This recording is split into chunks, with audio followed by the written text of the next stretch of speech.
Ring, ring, ring. Hello, please, and welcome back to Krown's magical prediction cave. Well. Welcome back to Krown's Crypto Cave. Hey, what's up in the chat over there? I see a lot of familiar faces. Brian Davis, Rocher, Mr. Meckin. How you guys doing? Felson, there he is. What's up, everyone? Hope everyone's having a nice little, what is it, Wednesday? Is it hump day already? It's fucking hump day, baby. Means nothing because Bitcoin is 24/7 after all. So we hump all goddamn week. Anyways, with that said, we actually do have a lot to talk about in the short-term time frames today. With Bitcoin, once again, failure to break down yesterday, we do have a lovely play actually setting up right here, right now. The same play that's been available for the last 2-3 days now, but as Bitcoin does tighten up the overall range, it does imply that the general resolution will be of a greater nature here. So with that said, I also want to, what was I going to do? Oh yeah, that's right. I wanted to actually pose a question here to the community. Who, if anyone, would you like to see interviewed on this channel? I've actually sent out a few messages to some prominent Twitter accounts. I've actually reached out to Mr. Trader Main, actually, the neck guy.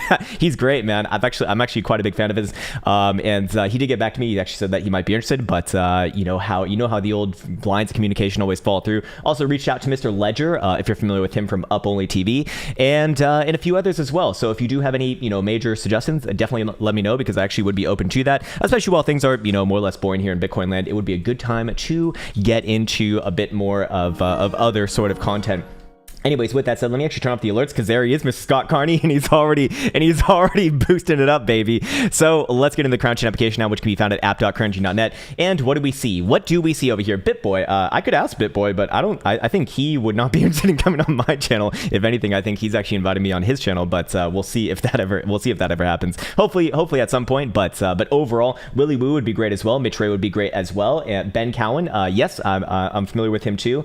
This could actually be pretty damn cool. So yeah. I'll definitely be taking note of some of the names here, and I'll reach out soon enough. Scott Carney interview. Yeah, man, let's get him on. Anyways, onto the Krown Chain application, would be found at app.krownchain.net. And what do we see? We do see that we have a sale going on, 20% off of all the programs. Of course, I will swing back to this at the end of this video here. I don't want to bore you with the details of that, because you probably already know. If you are interested in that sort of stuff, make sure that you actually click on the link right there and then watch the videos that accompany them. They're going to let you know if it's even relevant to you or not. So don't rush into anything, as always. And it's also going on for another few days, so there's quite literally no rush. Anyways, what else do we see as far as the dashboard go that is new here? I uploaded a short video this morning, actually. This one's pretty damn important right here, as we do go over a really good way to kind of identify and more importantly avoid traps in trading. This one was pretty fucking nasty yesterday on NASDAQ, and happened right before I went to bed, so I just actually closed down my terminal at that point. Anyways, more importantly, we do see that fear and greed index actually came down significantly, about a third, from 29 to 20 from yesterday to today, and Bitcoin's been more or less sideways and flat.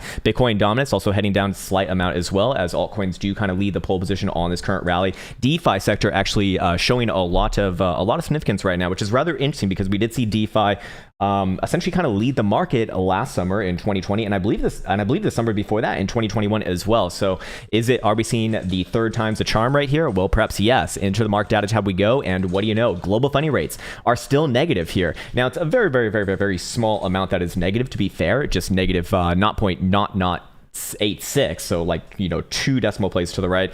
So it's not anything too crazy, but more importantly, shorts have been paying to hold their positions for the last 2 months, and realistically, Bitcoin's not really been doing all that much for them. Bitcoin's been sideways within a range, and if I had to give my general opinion on this, I still think that we pump before we dump, if we are going to dump to begin with. I still think it's a lot more likely, as just holding a short right now, you've been bleeding for about a month or two, assuming that you've been holding a long-term position, and that becomes costly at some point in time. Now, with these sort of rates right here, it's not anything too crazy, but over the course of a couple of months, it does start to add up, and you do have to start to entertain the possibilities of what you could have done instead of just holding a fucking dead position, both to the upside and the downside. But at least if you're holding a long position, you are getting paid to do so. Global exchanges net flows actually showing a little bit more negative activity today as well, which is kind of a general good sign, I would say. If you highlight the tooltip over here, it'll tell you that the outflows are greater than the inflows right now. So that means that people are taking their coins off of exchange in general, in comparison to what we did see, actually it's actually been pretty damn balanced for the last month, to be fair. But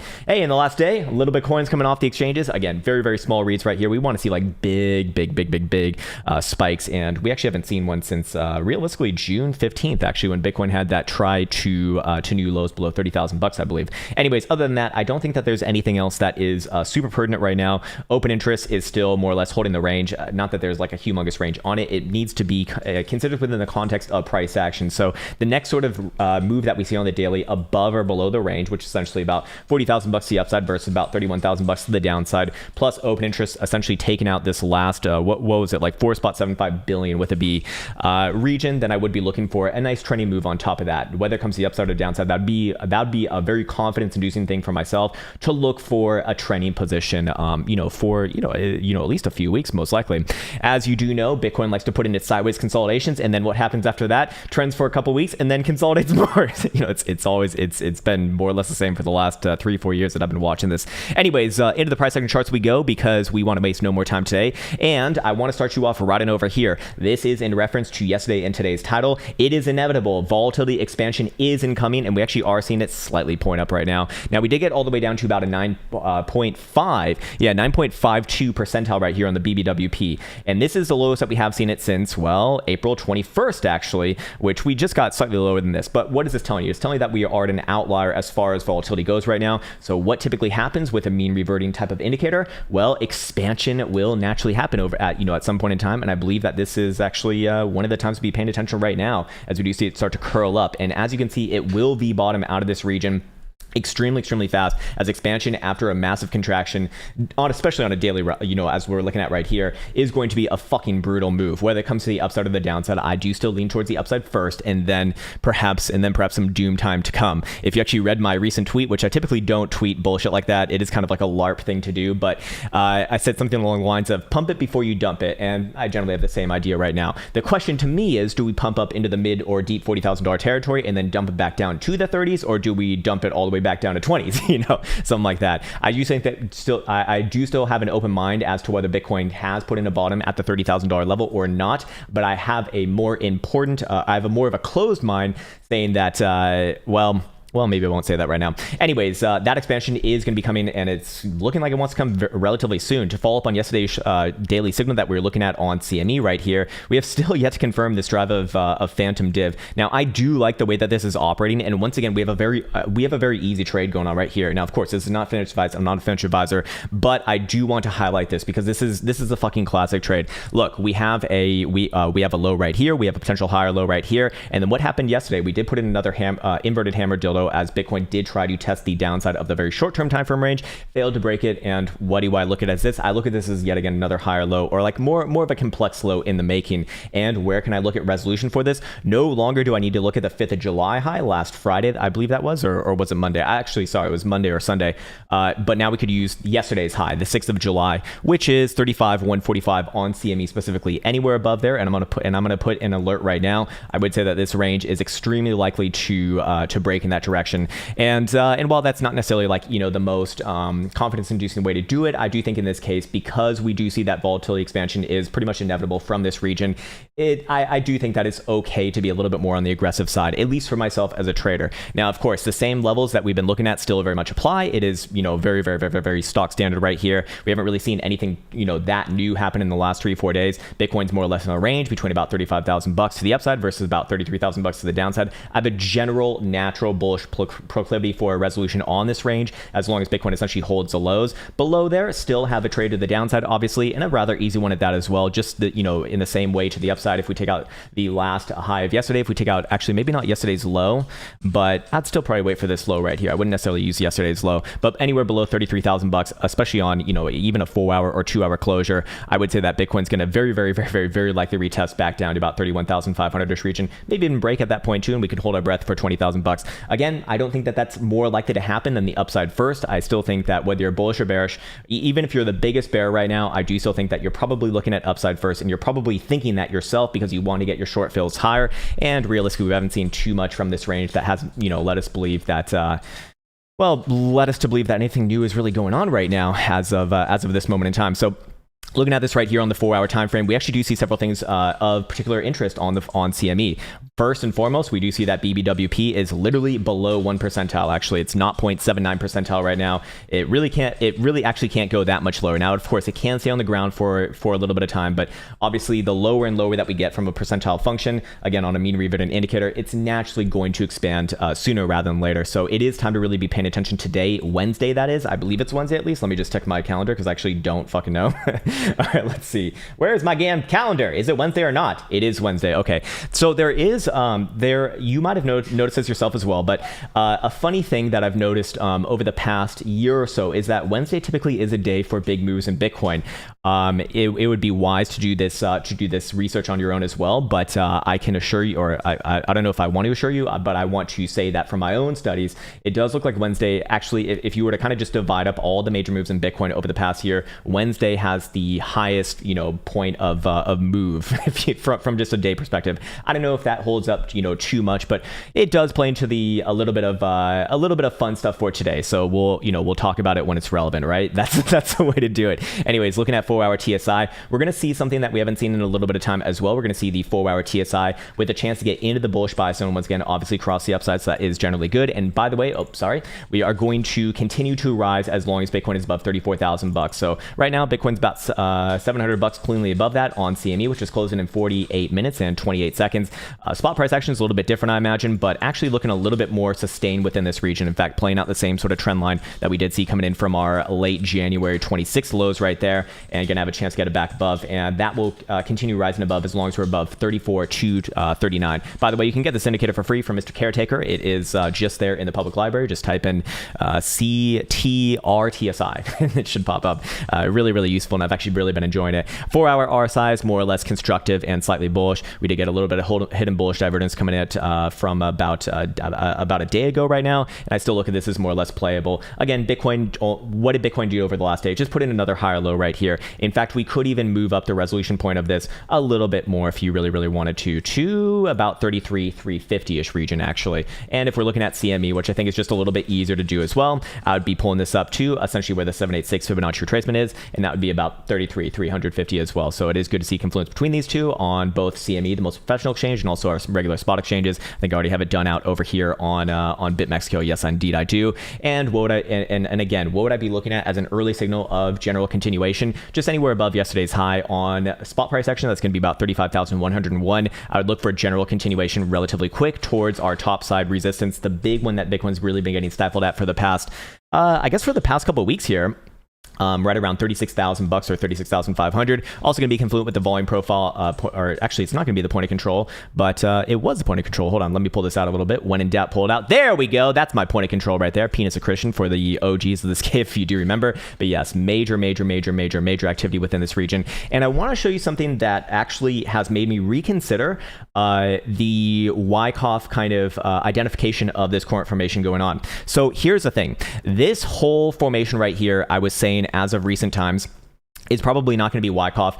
One, because of the structure, and then two, because of the volume profile, of which, if we're looking at BitMexico, that is 100% true. If we're looking at Coinbase, that is 100% true. If we're looking at Bitstamp, that is 100% true. However, if we actually go to Bitfinex, it's completely different. We see the point of control at the bottom side of the range, which is what you would expect in an accumulation event. Now, it is kind of a lesser known fact that Bitfinex is what a lot of the bigger players actually use themselves. I don't know why exactly they use it. I've never used Bitfinex myself, but I would imagine it's probably because Bitfinex is like a little bit more legitimate in the non-crashing way. I hear that it barely ever goes down in comparison to Deribit, Bybit, BitMEX, all these other exchanges you always hear about unscheduled maintenance just magically happening when things move. And Bitfinex seems to have one of the better long-standing records of that. And so Bitfinex is showing a massively different picture right here. To be fair, this is also going to be accompanied by a Joule continuation signal right here as well. I think it's a little more obvious on spot price on our other exchanges. Yeah, we do see that was Stamp, that was Coinbase, and this is of course MEX, and then CME right here, all looking for very, very anemic, but it is it is continuation nonetheless. And again, that will be further confirmed, again, by taking out yesterday's high. If that can happen, generally good. And what I'd like to see next in order to get bullish, or at least looking for a drive into the deep 30s territory, whether it be like $39,000 or $40,000, it's all the same to myself. What I want to see is one of two things. I either want to see a higher high above, I just want to see a higher high, in general, above $36,000 on a closing basis. That'd be good enough for myself. Even just ticking above this high right here on CME specifically, 35,955, or a daily closure above the 21 exponential average, of which we have been getting rejected at, this whole way through, actually 1, 2, 3, and reapproaching it for the fourth time typically is going to actually break it in the opposite direction. So in this case, if Bitcoin even comes back up and tests around there, I'd say it's very, very likely to break. I would personally wait for an actual closure because there is a $5,000 trade on the other side. For the more aggressive people, and perhaps even myself included in this standpoint, I will just wait for a takeout of yesterday's high, and at the very least trade for a couple $1,000 back up to the $36,000 level. But overall, this market is starting to show a little bit more signals, and if we can actually confirm this drive of phantom div, which I would imagine will be done with any sort of a closure here or higher today, that being above about 34,500ish region, then we will have that also in play as well. And we'll also see daily TSI twisting up. We'll see daily, not daily, but 12-hour MACD twisting up as well, and perhaps even getting above the zero bias read for the first time since fucking April, by the way, which is actually rather important. So we're still kind of wedging our way up there, which is okay. You do kind of expect this to take quite some time, but seeing as we did get our last move around the zero read rejected, typically your next move around the zero read will get accepted. Well, I mean, is that really the right way to say it? No, it's not rejection or exception. It's just, it's going to do what it's fucking going to do, but that's what it would imply. That would look really, really, really, really, really good for actually doing something different, something that we haven't seen in a very long time since Bitcoin was essentially, in bull mode, so to speak. Anyways, looking at the daily, same thing here as well. However, this one obviously coming in from a much, much, much, much, much lower posture. So it's going to take longer and obviously be more powerful as it is a daily in comparison to a 12-hour, 2x the time frame right there. But, it's slowly but surely kind of building up. Anyways, I do want to bring this back into reality, however, right now, while I am talking about a lot of short-term, medium-term bullish things. And if I am putting my name on it, I generally think that Bitcoin's very likely to pump to, 39 or 40,000 bucks, and then probably even go for a run into the mid $40,000 territory. I do still think that area is fraught with peril, and I do think that at very best, Bitcoin comes back down to about 35,000 bucks and tries for a macro higher low. But until we have the three things that I'm looking for to denote a macro low in Bitcoin land, I will not be entertaining the possibilities of a macro low in, of course. And what would that be? The three easy ones to kind of remember. Well, first and foremost, the hash ribbons indicator, of which do we see any convergence on these two moving averages here for the good old miners? No, we don't actually. We certainly do not have a buy signal, and we're still in the recovery phase with no end in sight, at least for the time being. So it's going to take some time, and until we get that blue buy signal, there's no talk at all whatsoever of a macro low in. Doesn't mean that Bitcoin can't rally up to even 10,000 bucks from here or more, but ultimately that would be one of my major conditions for that. The next one is a little more simple, and I just want to see a higher low on price action. Looks like we do have one in the making right here. In fact, I'd already say that it is a higher low. If you look at spot price action, it's a little bit less obvious, but CME getting this one incredibly well. And that would be your 33.5 tick right here on a closing basis. And then, of course, the last thing that I want to see is actually something that we identified right at the beginning of this video, and that would be the BBWP. We did come down into single digits. Technically speaking, a little bit lower would be better, obviously, which does make me think that we probably get an initial spike up and then come back down to even like below 5 percentile as we typically do see. But this is actually probably the most mature of those because realistically, while Bitcoin does technically have a higher low in, we do not have a higher high in. We have a slew of lower highs at this point, and what would destroy that? Well, just moving back above essentially the high of, I guess, this week thus far, which is right around about 35,000 and some odd change. So any closure above there, then we actually will have a bit of an uptrend on the daily, which is something that we haven't seen in quite some time. And again, on CME, you never even saw the trend reverse at any point to the upside in this whole last couple months from May to July. Actually, Bitcoin was in a downtrend the whole way through. So this will be the first time that CME actually has a chance to reverse. Again, if we do take out essentially, I would even say just 35,500ish region right here. Technically speaking, the last time that we saw an uptrend was way the fuck back on over here, which ended, got called into question in 26th of April, and then officially ended on the 7th of May. And ever since then, it's been a downtrend on CME specifically. Spot price action showed a few different things, but this is why I do default to CME when in doubt, because CME just seems to have the better signals, generally speaking, as you would imagine, because it is the professional exchange, and that is why I always favor CME signals over spot price action when in doubt, which right now they are pretty much more or less the same anyways. Now, what I want to do is I want to bring you over here to my momentum charts, which we can look at on the daily, 2-day, and 3-day. Daily is obviously going to be continuing with the upside momentum as long as above 34,000 bucks. We're about $800, $900 above that healthily right now. Obviously a long day left to trade, of course. But if we go to the 2-day, this one's actually going to be closing tonight as well, same time as the daily, 8 p.m. Eastern time, and we will remain with upside posturing as long as we're above 33,660, it looks like. And what do you know right here? We do see that this area is a bit fraught with peril now, don't we? This is the same area that Bitcoin got rejected from in early May, and again rejected from in June, which is where that is coming off of this high right here and then this high right here. So we actually would be having a slight change of behavior. Now, I'm not a humongous fan of trend lines and Stokes, for example, but this, just adding it on to a little bit of, potential hopium case right here. 3-day is also going to be not closing tonight, but tomorrow night at 8 p.m. Eastern time. And this one's going to be heading to the upside as long as above 31,250. And then the 5-day, the big one that we spoke about coming into this week, will be actually twisting up with any sort of a closure above $37,000. But here's the thing. It is kind of the odd man out. All of the other lower term timeframes, daily, 2-day, and 3-day, are in upside posturings. Again, as long as those conditions are met. But the weekly did close on last Sunday as well. And guess what? We actually do see that remaining to the upside as long as Bitcoin's above 34,500-ish region. So I won't reiterate all of the long-term time frame analysis that I did on Sunday. I will just kind of direct you toward that video if you want the more long-term, monthly type of analysis. I need to be more careful and clever with the way that I talk about long-term analysis because I understand that it can be confusing to especially newer people, or maybe I just don't do like the best job of kind of expressing those ideas because I can talk about bearish things on the monthly, which I strongly believe actually is quite bearish. But does that apply to like a fucking 4-hour time frame? Absolutely not. Does it apply to a daily even? Not really. Does it apply to a weekly? Kind of. A bi-weekly? Yes. And that's kind of where I'm at right now. So Bitcoin can easily play out a move into the mid, maybe even deep $40,000 territory. And I'd still be looking for, at the very least, a pullback from there, probably back down below $40,000. And then at that point, I'd probably entertain the possibilities of a potential major macro low. For right now, I would also say that, it's not that I want to toot my own horn on this, but I do want to highlight this once again. Look, I've been very, very, very, very consistent with this, and I'm actually quite proud of this because it's something that I used to struggle with a lot in the past. And what did I say as soon as we got into this range, in mid to late May? I said, look, whether you're bullish or bearish, this is going to take a long fucking time to resolve itself, especially if you're bullish. The longer that Bitcoin goes sideways here, the better. And what's very interesting right now is that Ethereum, which is kind of leading the charge from the higher market cap coins, we're not really including DeFi in that, but Ethereum is kind of leading the charge, looking a little bit better than most. Their big event, or Ethereum's big event, Vitalik's big day, is now confirmed for, I believe, very early in August. Maybe it's August 4th, if I recall properly. And what's very interesting to me about that is that that kind of aligns with pretty much the end of summer. So, do we see a bit of bullishness into that event and we see a bit of a buy the rumor, sell the news type thing? I think that that's most likely to happen. At best case scenario, again, I do think that Bitcoin comes back down to, mid 30s probably. Worst case scenario, we probably, drop out the low after that event to those same targets that everyone's talking about. Everyone's aware of them, $24,000, $25,000, and then, $19,000, $20,000. Here's the thing though, I can't highlight this enough. All of the fucking massive bulls and massive bears, they've been completely massively wrong throughout this whole last couple months here. And I'm not saying this to, throw shade at anyone else. It's just, look, if you've been trading for a long time, that anytime you get one of these massive fucking moves, it's going to take a long time to resolve itself.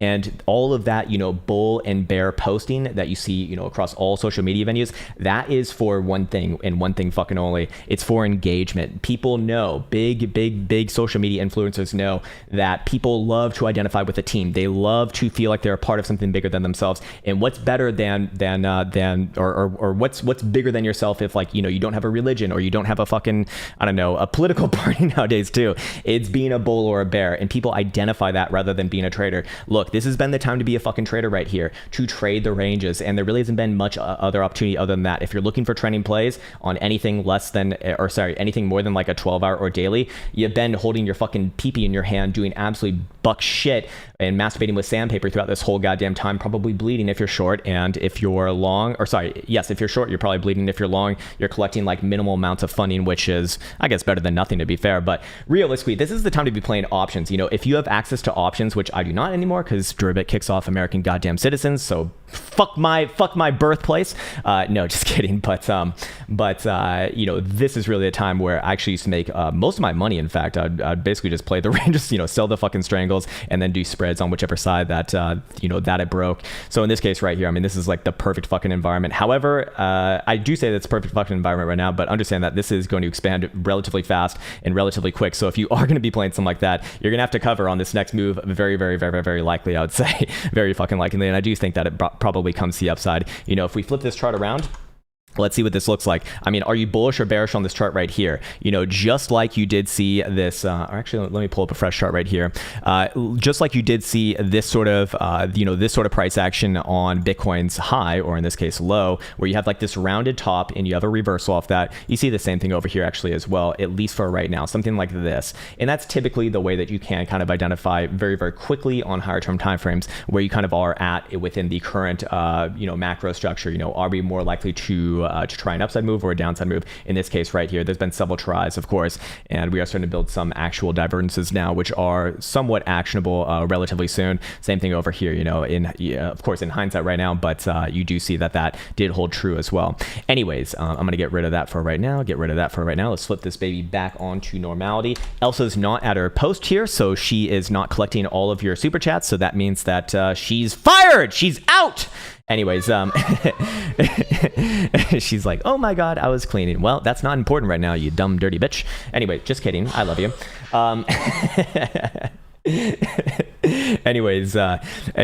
So fair enough on that one. All right, so what should we do now? We should actually check out Bitcoin dominance, because I'm curious to see what this is going to look like if and when we actually do start moving. Are we still trending up on Bitcoin dominance right here? And let me just make sure that my charts are actually flipped around. Yes, they are flipped properly right here. We actually are losing current trend on Bitcoin dominance. So this next move could very easily very fucking easily reverse this, which is rather interesting to me. Let's go back to the weekly here. I'm just curious what this one looks like. Yeah, that would be rather interesting. I mean, are we going to actually see a high right here or not? Let's see what it looks like on the monthly. Boom, boom, boom. Okay. Actually, I don't have any major opinion on this, to be honest with you. It does look like we actually could be in the midst of a bit of a reversal right here on the daily. I do not have a strong opinion on this one right now. You know what we should do? We should probably check out Ethereum and see what Ethereum's looking like here. And Ethereum, nice one, Ethereum. There we go. Lovely. Anyways, we do see that Ethereum's actually breaking above the top side of the range here. And yes, I would be looking for this one to continue on with the rally. The rally that I've been looking for coming in from Sunday, as we did identify plenty of points of divergences on the 5-day and weekly, and that is playing out right now. And that would still have a target of somewhere between about 2,500 to 2,600-ish region. Anyways, let's see. Let's go to the weekly here. Yeah, still looking good. That's right in line with the 10 simple as well. I do like that. And there is your hidden, whoops, stop that, sir. There we go. There's your hidden bullish divergence right there. And if we go back on over to our Stoke chart, let's see what we got going on right here. Are we actually crossing this one up as well? No, we are not. Maybe the 5-day? No, we're not as well, actually, which is rather interesting. Very fucking interesting. Anyways, we'll go back down to regular charts over here. And I think that we actually could get onto some comments right now. Or should we actually go through short-term timeframes really, really quickly? Should we or not? Let's see what the hourly looks like. Looks more or less fine. Nice little higher low right there. All good, sir. Anyways, let's see. Okay, all right. And there we go. Get rid of the crazy people in the chat, and let's see what else it has in store for us right now. All right, Scott Carney says, hello, Gaze ALYI volatility index on weekly ready. Let's see, ALYI. What do we have right here? Alternate systems, trades OTC. We've seen this a million goddamn times, and you are saying the, what did you exactly say? ALYI volatility index on weekly ready. Are you just asking about volatility on ALY? It's the same thing that I've been saying for a while now, man. Trading sideways, I don't think that this one's ready just yet. We did test the downside, like we did say was likely at the beginning of this week. I'd still be looking for a range to go for the next. I mean, this one could take some time, man. This one can take another couple months here. I don't think that it's too mature just yet. So in stocks, when you have a lot more history in comparison to cryptocurrencies, for example, which are a lot more immature in a lot of cases, I would actually like to use the weekly in this case for like the greater ranges, as we are, within a weekly consolidation, obviously. And while this is trending down, it is coming down rather significantly right here at about 19%. Yeah, 19%. Is this 90%? Yeah, it is 90%. Jesus Christ, man, I can't see today. I would still be looking for it to come down a little bit more than this, to be quite honest with you. And then perhaps we do see it V-bottom out of there. And we'll see a resolution of this range. I would actually still have a bullish bias on the resolution of this, but again, man, I think that this one's going to take some time. It's not breaking out today, not breaking out tomorrow, maybe not even this month. Monthly looks okay though. I do have a bullish bias on this. I really do like the accumulation phase between about 2015 and 2021. But it's going to take its time, obviously. I mean, this has been going on for a long time. So long term, I'd still actually be looking at, 17, 18 cents on the actual next breakout to the upside. But other than that, I don't really have too much to add, to be honest with you. This one, how long do we go? Yeah, we do have about 20 years of history on this one, so fair enough. All right, cool. There he is, Mr. Nimbo. Yeah, man, I know. It's fucking crazy, man. It's fucking crazy. It'll never end, Nimbo, but you just have to learn to enjoy it, man. Let people waste their time if they want to waste their time, and fair enough. People are free to do that. Michael Crook says, "Hey, Krown, can you check out PBTS stock one daily?" Okay, PBTS. Can I check your PP? Maybe I can, maybe I can't. Well, looking very fucking good right here, but hold on. What time frame did you look at? Okay, 1 hour and daily. First, let's go to the daily. I mean, the weekly is obviously bullish. The daily is obviously continuation and a nice MAC reversal on top of that. And we did sell off on the prior breakdown region, which is very, very typical right here. But let's see where the hourly probably does land. Actually, the hourly is already putting in a higher low right there. I respect it as it is, man. I would remain bullish on this one, and I actually think that it will probably actually break above 390-ish region and give you a run towards your prior highs. Let me just double check on this one. Yeah, that would be your prior highs, somewhere around about 5 3/4 or so, 580-ish region, somewhere right around there. It probably takes a little bit of time consolidating on the short-term timeframes, but this is more or less good, and I want to see what the daily is actually showing right here.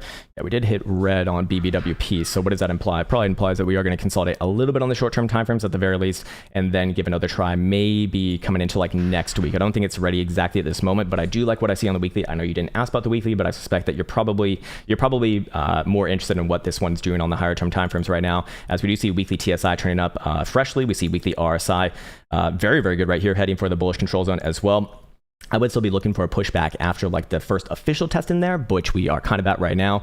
And how far can this one come down in this current consolidation? Can come down to about 250-ish region and still be more or less fine. I have no major issues with that at all. And even on the hourly right here, it actually looks like it's ready, maybe even right now. I mean, hourly RSI tells a story, still has plenty of room, and hourly TSI looking good as well. So I actually quite like this one, man. I don't know if it's ready this week, but probably sometime this month, maybe next week. Actually, it looks pretty damn good. All right, Dane D says, can you hit us with some TA on KCS? Is this the Star Wars coin that people had way back in the day? Yeah, it is. Holy shit! How did I remember this one? KuCoin token. So this was the one where I remember like their marketing and hype was like they had Vitalik as an advisor or something, which I don't even know if that means anything of particular interest. But looking at this right here, I don't know when I made this chart. It must have been a long time ago, but it's still working. It did break above the accumulation zone right here for the short term, going in from that mid-May dump to where we're at right now. Just resolved. It looks like yesterday. I've been looking for this one to have a nice little short-term continuation, very likely today, somewhere right around $16, a little bit above $16, maybe a short-term pullback from there. And does it mount an assault towards new all-time highs after that? Very likely, yes. But I would give it a chance to consolidate after fulfilling this target right here. Again, just about $1.50 higher than where we're at right now. Weekly is, I guess it's actually not the prior all-time high. You will have a very big area of interest, of course, at your prior highs right here, which is about 1970-ish region. But this is looking pretty damn good, man. We do have a couple drives of hidden bullish divergence right here, heading back up into the bullish control zone as well, with weekly TSI not necessarily turning up just yet, but is in a posture that very easily could lead to that with any sort of a closure above, that's not happening today. That's not happening today or tomorrow, but it will very likely lead into the next couple of weeks, and that would be pretty damn good for me for targeting to move back onto the prior all-time highs and very likely new highs on this one as well. It's actually pretty damn constructive on this current rally. Is this considered a DeFi? Actually, I have no idea what the hell this thing is, but I am aware that most DeFi coins are the ones that are kind of like leading this pump right now. Anyways, back into the comments over here. Let's see what we got. Okay, you're saying KCC is launching it to the moon like Matic and BNB did soon, it seems. Yeah, I mean, it does look pretty damn good, to be fair. I don't know what KCC is. Or is this KuCoin token? Is that what this is? Oh, Jesus Christ, man. Yeah, I mean, exchange tokens, they actually do have legitimately utility, which is kind of funny. Like the biggest utility for most cryptocurrencies is to be able to like trade other cryptocurrencies or like stake or something. Anyways, moving on, we got Morel, Mr. Gandhi. He says Ethereum Bitcoin 3-day chart does look spicy too, or does it look spicy to you? We've been bullish on the higher term timeframes. Let's see if the 3-day looks like it's ready to roll here. Oh, wow. Powerful. Very fucking powerful. And apparently we did put in a measured move yesterday. I think that was based off a daily inverted head and shoulders here. Yes, it was. Yeah, I would be looking for it to test the top side of this falling channel. I don't know if it's ready to break out of the top side of the falling channel just yet. Again, I do suspect that Ethereum very likely does rally, especially in comparison to Bitcoin, into this event that is, again, scheduled. It looks like for the 4th of August, actually, for the 4th of August. But does it break it from this exact posture right here? I mean, it actually does have a good potential to do such things. Looking at daily right here, we are testing right around the bullish control zone. Fair enough. We do see daily BBWP expanding here as well. Daily TSI is about to get back into the bullish buy zone as well, so that looks all well and good to me.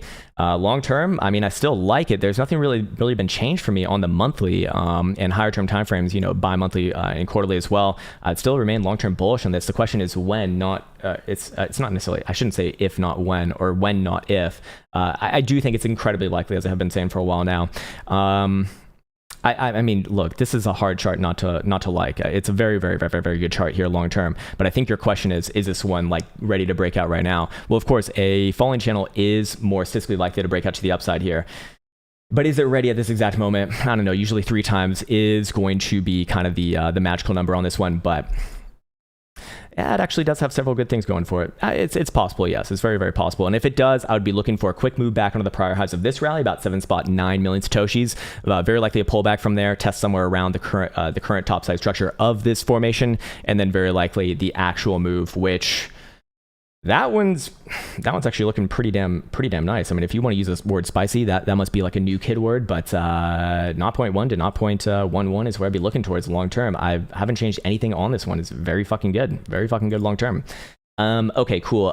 Brian Davis says, just a dono for the quant data on Krown trading application. Keep the dream alive. Man, I'm very thankful for that, sir. But what I would say is actually hold off on that, man, because what we're going to be able to do is we're actually going to be able to add more, and we can not just do daily timeframes for that. We can do updated on the hourly, which is going to be extremely fucking cool as well for like the super, for like the super nerds like myself, which it sounds like you might be as well. So enjoy, sir. Benny B says, bro, are you parabolic stage on NASDAQ? Yeah, we're definitely parabolic right now.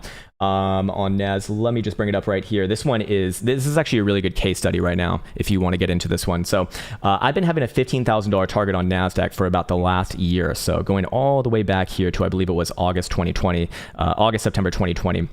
Is when I've been saying that, and we are slowly kind of grinding our way up there. Now on log scale, it doesn't look too crazy, but here's what you really should be looking at it. It's actually not that crazy on linear as well, but if you look at it on the daily, then yes, we are kind of entering into like what I think is probably going to be the last phase of this current parabolic rally. But how high can the phase go before the inevitable happens? Probably like I would even say likely a 20% correction coming off of this.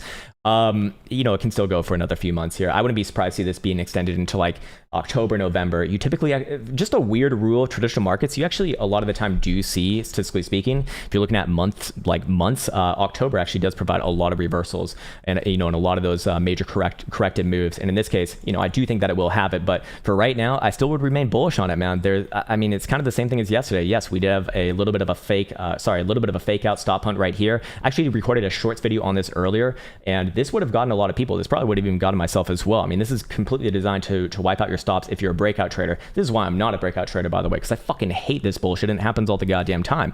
However, how would you have known?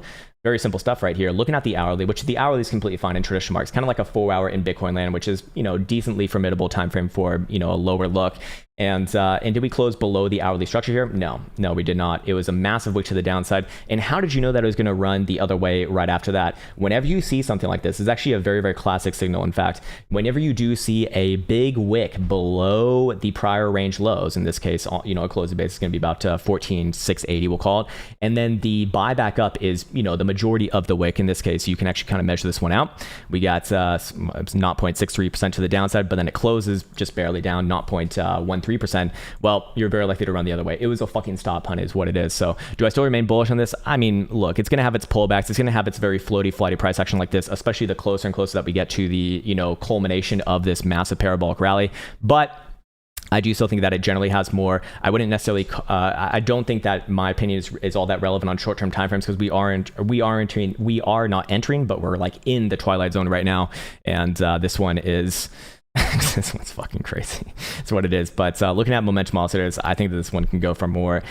Usually, by the way, and this is not always true, but I would say usually you do see your highs in traditional markets put in on actually very low volatility a lot of the time, and then once it turns back down, you actually see volatility spikes. So that's why a lot of the people are actually looking at VIX for example, to kind of identify when we might actually see a reversal. So it is actually trending down right now, but for perspective, we are at 36th percentile, in fact, or about a little bit above there, actually 36.5 percentile looks like.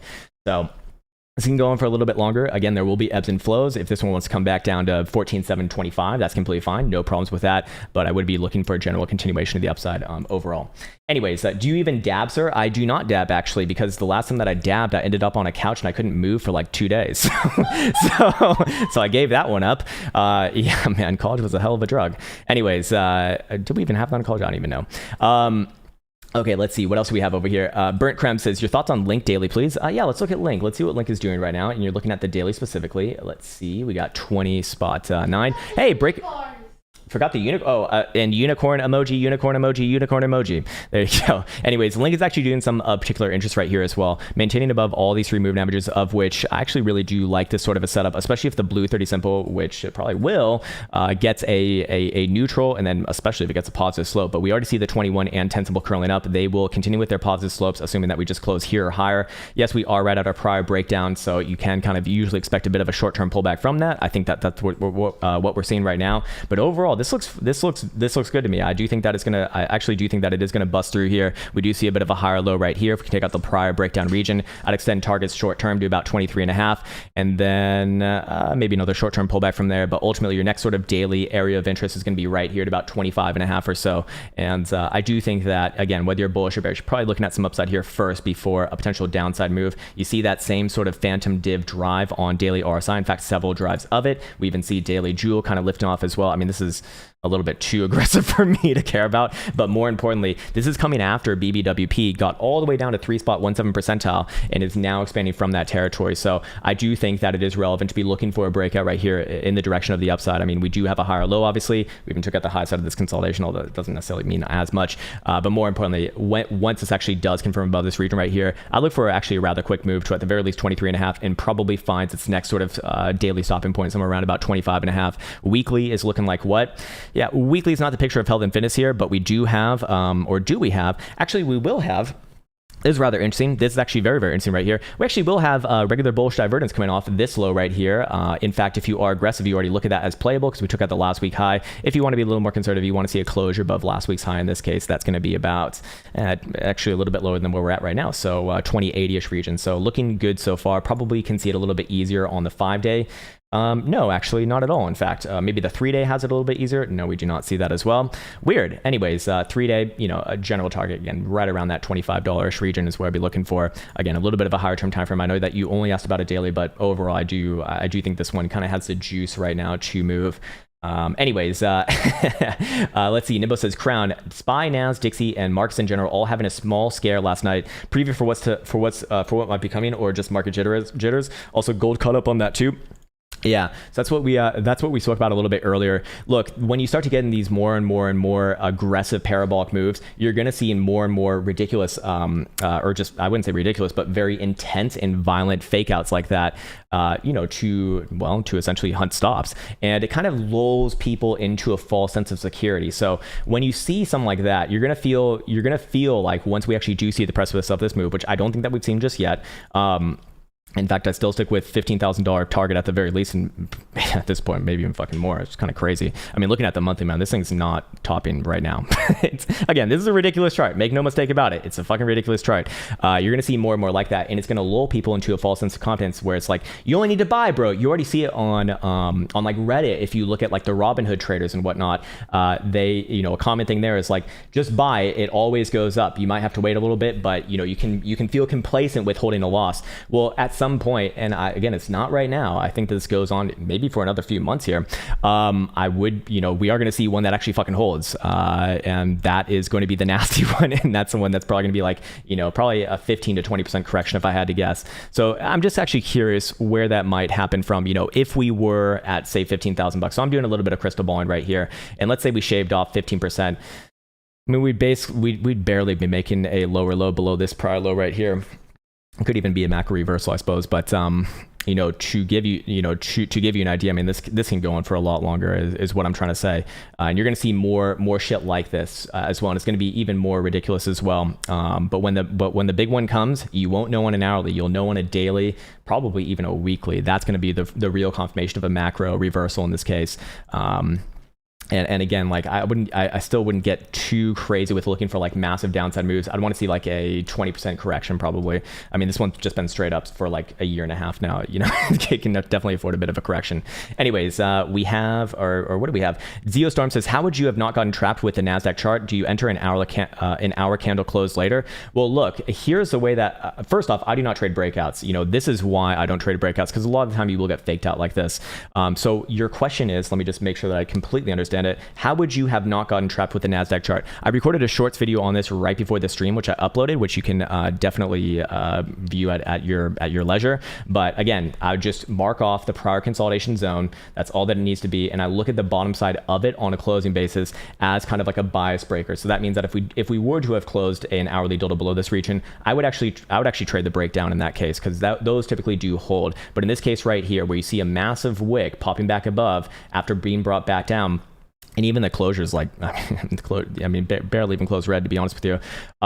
You know, do I trade the breakout from there? I probably wouldn't. If I was playing this, I would have scalped this area right here, and I probably would have been shitting my pants as it come all the way down to this level right here. But I'm curious if even the 30-minute actually closed below. It did. But this is why I do think that the hourly is kind of like a very steady time frame if you're going to be trading, you know, on the shorter term time frames for traditional markets. Again, kind of similar to like a 4-hour on Bitcoin. But that's why I do things in this way. It's not going to be perfect. This is not going to be like the one solution to all world's problems. Obviously, it's going to, you know, sometimes you're going to get faked out. It's going to happen, but it'll keep you safe more often than not. And that's kind of the way that I like to trade. I think it's better to be on the safe side rather than the sorry side, because a lot of the game is just kind of sticking around and making sure that you actually have capital to take care of the easy trades when they arise. Anyways, okay, cool. All right. Mr. Miller says, Krown or Caretaker, please make an in-depth tutorial on the CT RSI settings. Sir, it's already all there. If you actually have it, I suspect that you probably don't. But if you do, I haven't changed the settings like ever, and I played around with the settings a lot, but I would strongly suggest using the settings that I did put out on that video. Anyways, okay, cool. Krosnick says, thoughts on short-term Ethereum USD fell for the 1850 bear trap, looking for a long re-entry. Okay, so it sounds like you're long term. Is that how I understand that question? I'm not so certain. Anyways, you can go back on over here to Ethereum. If you're looking for a long term entry, I mean, you had your chance right here, to be honest with you. Like this was a classic play. You'll get another one right here as well. In fact, you do see the same sort of potential play available on Ethereum that we did identify earlier. I forget on what asset, but with the red 10 symbol crossing into the 21, both with positive slopes, and the blue 30 symbol about to support below, assuming that we do close here or higher.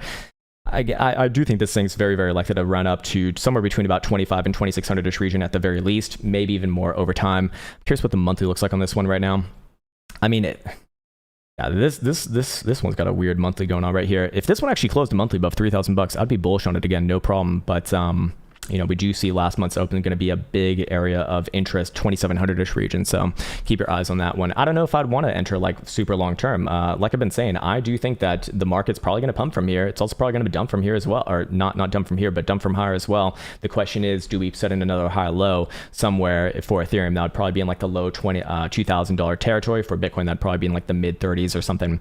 So for right now, you know, I think kind of enjoy the green dildo party while it's while it's in your favor, and then move on from there. But in this case right here, if you're looking for like a long re-entry, I can't do your trades for you, man. I don't even know what time frame you're fucking trading right here, and I don't know why you got out at 1850 to begin with. And I don't say that to chastise you. I don't know what your trading plan is to begin with. So it's like, if I didn't get you into the trade, I don't know what to do to get you out of it. In this case, you know, you could have played the weekly 21 right here too. I don't know if you're like long term or not, but that's a pretty classic play. Again, I do think that this one does have like another probably couple $100 before we come into a little bit of a stopping point. And then, hey, if we start to close higher highs above 2700, this is going to start to look pretty damn good, actually. Again, I'd like to see the monthly close above that region for like full on confidence for another sustained upside move. But I suspect, again, with the big event for Ethereum coming in at the beginning of August, we're probably going to see more or less a bullish bias throughout the month of July, and then perhaps around the event. What's the typical saying? Buy the rumor, sell the news. Well, buy the run up to the event, sell the fucking event. I mean, it pretty much always works out, right? This time is different with Coinbase, except it's not, because that was the actual high for Bitcoin. This time is different for CME listing Bitcoin futures. Well, apparently that wasn't true as well. So yeah. Anyways, Zeostorm says next target resistance for Luna USD. I remember we looked at this one yesterday. This one was looking pretty damn good yesterday, so I'm curious to see how it is following through today. See Luna USD right here. Okay, on Binance. And what do we have? Weekly's actually looking good. Sir, you all right? You all right, sir? You having a good time over there or what? Anyways, daily popping back up. I want to see it test the top side of this current little consolidation zone right here. It looks like it wants to. We said this kind of yesterday, bullish buys, and it did overtake that current short-term level. I'd be looking for this one to have a short-term continuation move to about 762, 763 region. Does this one look like it actually has juice to break back above that region as well? Perhaps yes. I mean, we do have a bit of a trend reversal in progress here. We do have a higher low, and we do we have a higher high just yet? Yeah, we do have a higher high above this little breakdown right here. So fair enough. 5-day and weekly, what are we looking like? Yeah, natural targets are going to be on a breakout of that prior region at about 763, 762 is going to be short term about 875, and then long term big one at about $8.5. See if that's consistent with the weekly. Yeah, the weekly is literally switching around to a bearish posture right here. So this, if this thing did rally up to like $10, I'd still be a little bit I'd be a little bit careful with this one, to be honest with you. Again, it's the same thing as most of the other things that we're looking at. It's like for right now, yeah, upside very, very likely, I do think. Long term though, I mean, I would still kind of hold my breath, but for now, yeah, still very good. 4 hour, what are we looking at right here as far as momentum oscillators go? 4 hour says we still got room to run. 4 hour RSI really telling the story for this one, and we don't see any divergences even available just yet. 4 hour TSI, same thing, and 4 hour BBWP is also expanding as well. So all this looks pretty damn good to me, man. All this looks pretty damn good to me. All right, cool. Let's see. Burn to Earn says, hey Krown, hello sir. How does Million Token look on the daily? Hey, is this the one? Okay, I read I think a story about this one yesterday. Million Token, let's see, does it pop it? Hold on, let's see if we do it for cryptos. I see Monkey Musk. What the fuck? Can people just make anything?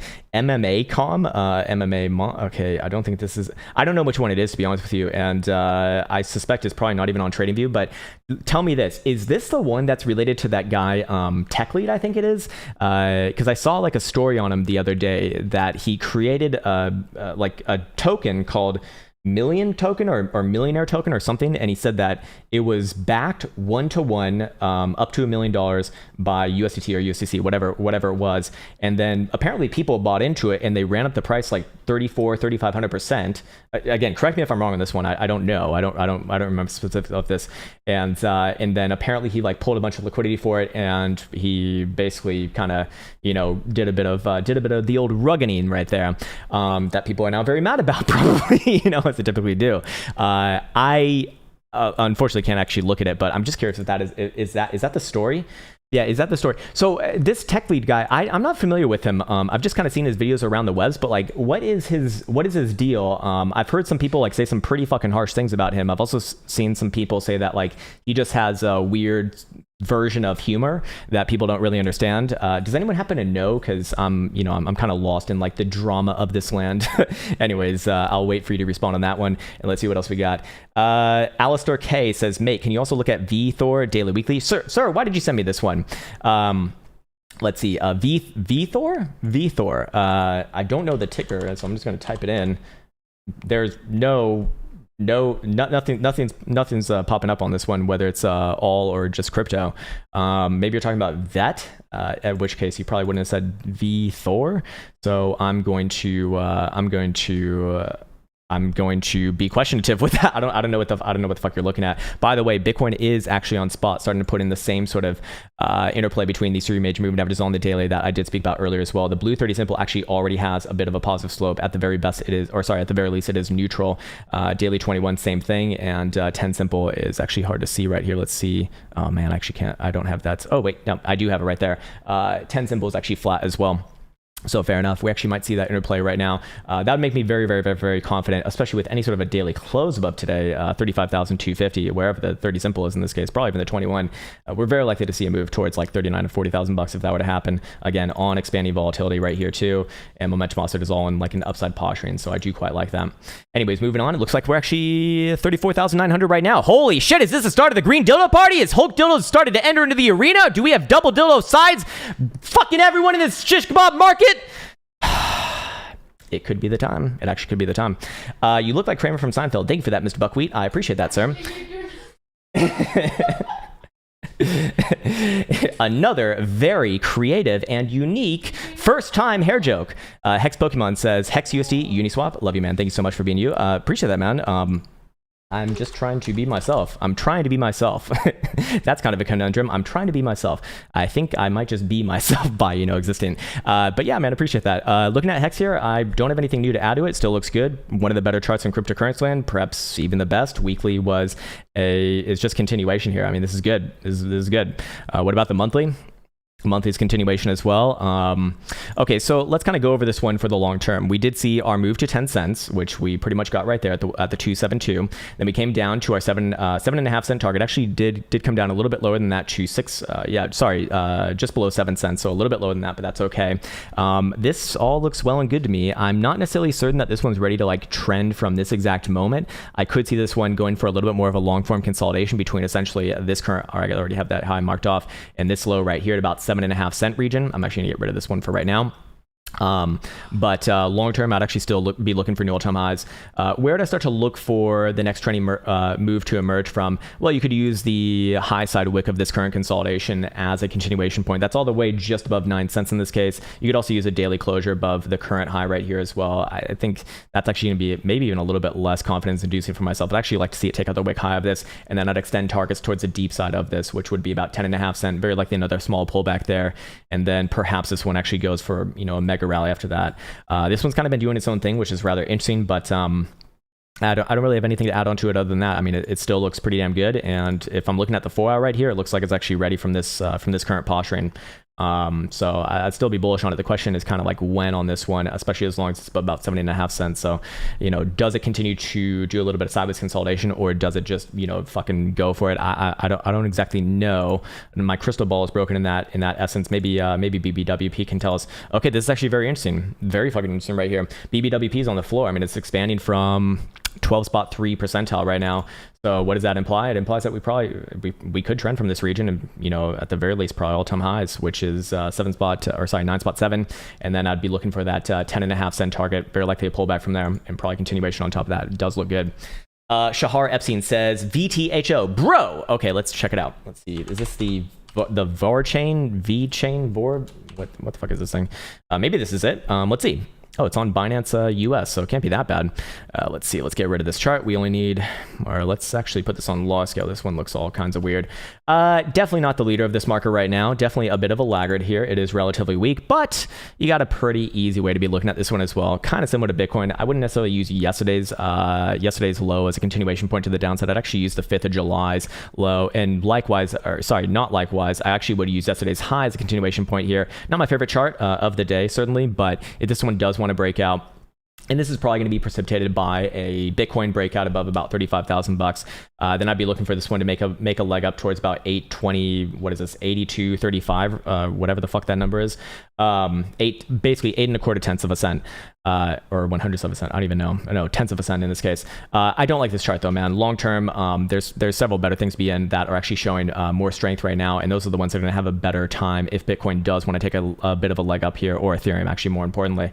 Long term, where's your big levels of areas of interest at? Pretty much right at 1 cent region. So if Bitcoin were to get into the 40s, I'd imagine this one probably just barely gets into the 1 cent region, and then probably goes for the old Nekola right there. Anyways, momentum oscillators right here.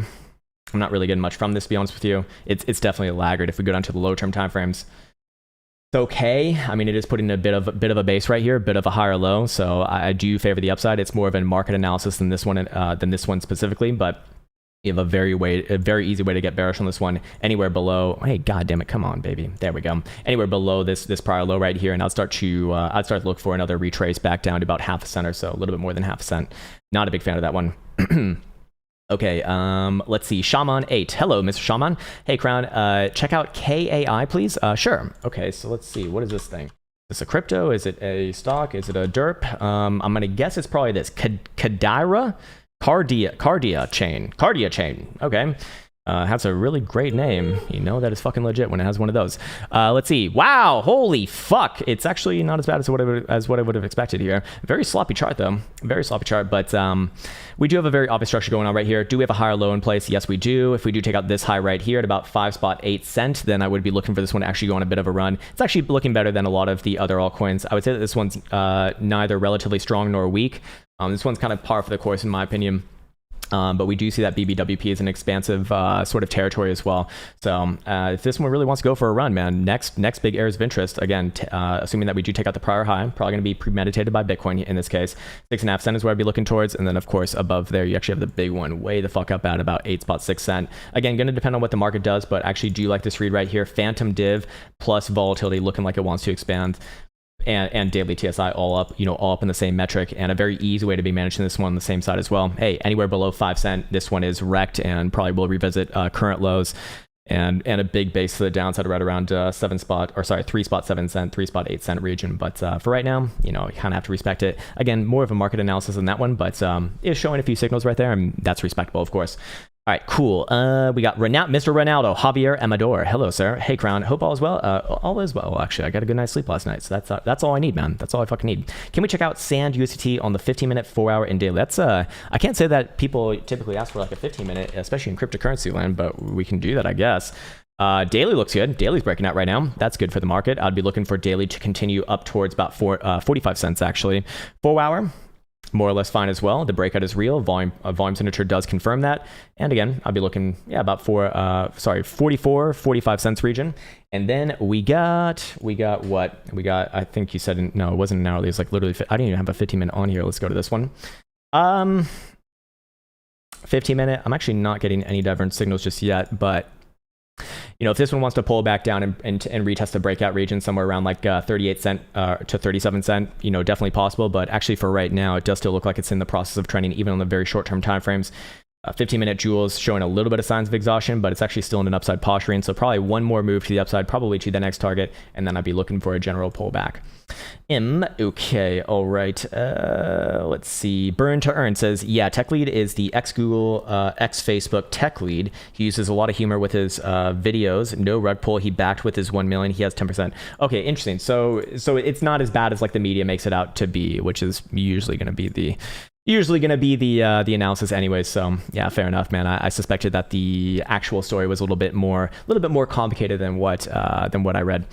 Angel for Truth says, can you please check out BNB? Even though they are in the sewer with FUD, FUD. I mean sewer with FUD. I mean there's some. I don't know if I really don't like that word FUD. Not to like pick on you or anything, but I really don't like FUD because it typically means news that I don't like. There's a lot of legitimate, like very legitimate concerns with BNB and Binance. Countries are like kicking them out right now. Anyways, your question is, I have 364. Thank you for letting me know. Unless Bitcoin craps in New York Stock Exchange Open, thank you. I don't think I'm trying to find a question here. Can you please check BNB? I can check it. Yeah, absolutely. Even okay. Well, fair enough. I think you just want me to check it in general. Yeah, it's actually showing some good movements right here. I actually would be looking for this one to continue on with the current rally somewhere right around about 368 or so. You say that you have 364, or maybe that's your target. If so, then yeah, I'd actually be in the same venue right here as well. Again, same. This one's actually a little bit better of a chart than a lot of the altcoins. In fact, this one would be relatively strong in my eyes. We do see daily TSI turning up. We see daily RSI again being very constructive, rejecting the bearish control zone. I look at this as as a generally okay read, and then volatility expanding on top of that as well, alongside it essentially breaking above all my major moving averages right here, and also just breaking above your last little prior consolidation, which is about 310. So you technically could look at this as a bit of an ascending triangle right here. I'd imagine, I can just visualize the measure move is going to be right around about 369 or so. I'd be looking for a little bit of a short-term pullback from there. And at that point, do you hold your breath? I don't know. I don't like that this one's come back down to its prior lows and kind of close around there, because if it does start to get rejected from this region, you can already visualize it's going to look something like this, and that would just be another lower high. But I'd give it a chance first, and especially if it closes above this region, like 369 or so, then I would be looking for this one to retest the prior highs of this consolidation about 430. Sir, you okay over there?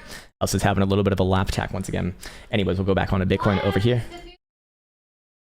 Binance is the futures, haters gonna hate. Okay, very interesting. Actually, I happen to think that legitimized exchanges like CME and your regular stock exchanges are going to actually be the future, not this. I am a hater, man. Look, Binance came out of nowhere, and there's a lot of questionable practices that they do have. It's no secret that they've been kicked out of many countries, and whatever your emotional response is to that, that is a fucking fact. And I happen to think that it's kind of a big deal when like the SEC of Thailand and a couple other countries, I believe as well, have like open litigation litigations against them from what I understand. So to me, that's not FUD. That is like legitimized and a very concerning information, which honestly is what I think is going to be the next big major rug pull in cryptocurrency land. You're going to see a lot of the exchanges get, litigations against them. They're going to probably be seized by the SEC or whoever the overseeing authority is. Kind of like how you saw one broker be seized back in the day when they actually got pretty damn big. Binance, I don't think is any different. I mean, Binance is a ridiculous place. They're the ones that offer literally the highest leverage that I'm aware of at 125x. No one needs 125x ever, like fucking ever. You need like no more than 5x in this land. Bitcoin and most cryptocurrencies move multiple percents in a day, even on a slow day. I mean, yesterday we didn't have shit go on yesterday. It was one of the shortest ranges that we've seen in a while. And what happened? We still saw a range of about 4.5%. If you saw that in traditional stocks, you'd be like crying on the floor. Well, you wouldn't be crying on the floor, but it would be like an extremely big day. You move in like less than 0.25% in a day in traditional markets. In Bitcoin land, that's nothing. That's fucking nothing, man. So do you need 125x for that? Absolutely fucking not, man. You don't even need any leverage really, but I would say even 4x to 5x leverage is what you need. Look, in actual forex, like foreign exchange, currency trading, you do need 500x because these things move in not one decimal places, 3 decimal places, 4 decimal places to the right. And so it makes sense to have this massive leverage. But in cryptocurrency land, we're moving in fucking, for Bitcoin, thousands of dollars a day, and it might not even be anything major. You don't need that fucking leverage. It's ridiculous. And honestly, it is dangerous to the general consumer, to the general average retailer. It's even dangerous to the fucking professionals because it becomes a little bit, enticing to use when you probably shouldn't. And that's just my 2 cents on it. Look, if you want to use Binance, fucking use Binance. If you want to, if you want to trust that exchange, man. All good. I mean, they've actually done a lot of good things to give them their fair credit. But I do think that they're going to be on the chopping block at some point, if not already. Anyways, Chel Wong Kim says, Serum SMR, sir? Sure. Serum, how do I know this name? Serum, okay, here it is on Binance, our favorite exchange. Let's see. A little bit of a short-term pullback from probably from this region on a 4-hour, but what time frame did you give? You gave no time frame, sir. I imagine the daily's probably looking okay here. Yeah, the daily is looking good for general continuation, so maybe it has a bit of a short-term pullback right there. I really like this setup, typically speaking, and I would be looking for it to test the prior breakdown area, which is going to be your last little lower high right around about 433 region. Long-term, I don't like charts that look like this, but I do think that it has some upside here. Wouldn't be surprised, again, assuming that Bitcoin continues on with this rally, maybe to like 40,000 plus. This one maybe makes a leg up to like $6 or so, but I would be very cognizant around that region. But yeah, you got a lot of good things going on right here. You got plenty drives of phantom div going on. You got daily TSI turning up, volatility is expanding. I like all of that. You even got a bit of a jewel buy signal a couple days after the low right there too. Yeah, I'd be looking for general continuation short term at the very least. All right, Serperator says, Mara weekly expansion soon. Let's see. Mara, what do we have right here? Marathon Digital Holdings on NASDAQ. Just ranging, man. No, I don't think that you're going to see expansion soon. Yes, daily BBWP is on the floor, but I think that's just going to allow you to test one of the sides of this current consolidation, that being probably $38.50 first. This one actually does look a little bit more short-term bullishly inclined. Then again, do I stick with that after cruising around to the weekly? Yeah, I would stick with that on the weekly, actually. I would, but I don't think that this one's ready to actually like break the range. So is it going to expand? I mean, it is going to expand from here. I mean, it's extremely fucking low right now. 4.37, or what is that? Yeah, 4.37 percentile right now.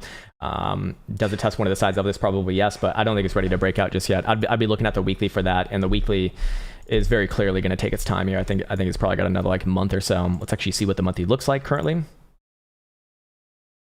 Monthly could maybe do it.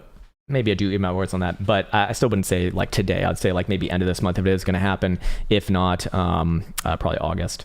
It is rather mature right here, and the reversal does look real. I mean, this is supported. This is a change of behavior right there, so that is quite good. All right, cool. Let's see. Chris Wiz says, "Hey Krown, would love your TA opinion on Keep USD token on the 24-hour." Okay, Keep USD. Let's see. Keep. Whoops. USD. Okay, and I guess we go to Binance for this one as well. Kraken probably doesn't have the best information. And you want to look at it on the 24-hour. Okay, short mid-term outlook, but then we probably should use shorter-term timeframes. Look, I mean, I do. There's not a whole hell of a lot of history on this one, but what I do like about it, it's above its prior little, I guess what you would consider an accumulation range. We did get a higher low right here. We obviously got the high side of it, so that is generally going to be a good thing. And I'd be looking for a retest of the breakdown area. That would be right around here, like medium term, if you will. But if you're looking at short term, I would be looking at the 4-hour right here. Probably a little bit of a short term pullback first. Maybe we need to go to an hourly first to see what this one looks like. We're actually not getting any divergence signals just yet, so while it probably does have a little bit of a downside move to like 35 cents, I do look for the general rally to continue up to that next major target. And that's kind of the big one for me if you're looking like, if you're making an analysis between short and medium term.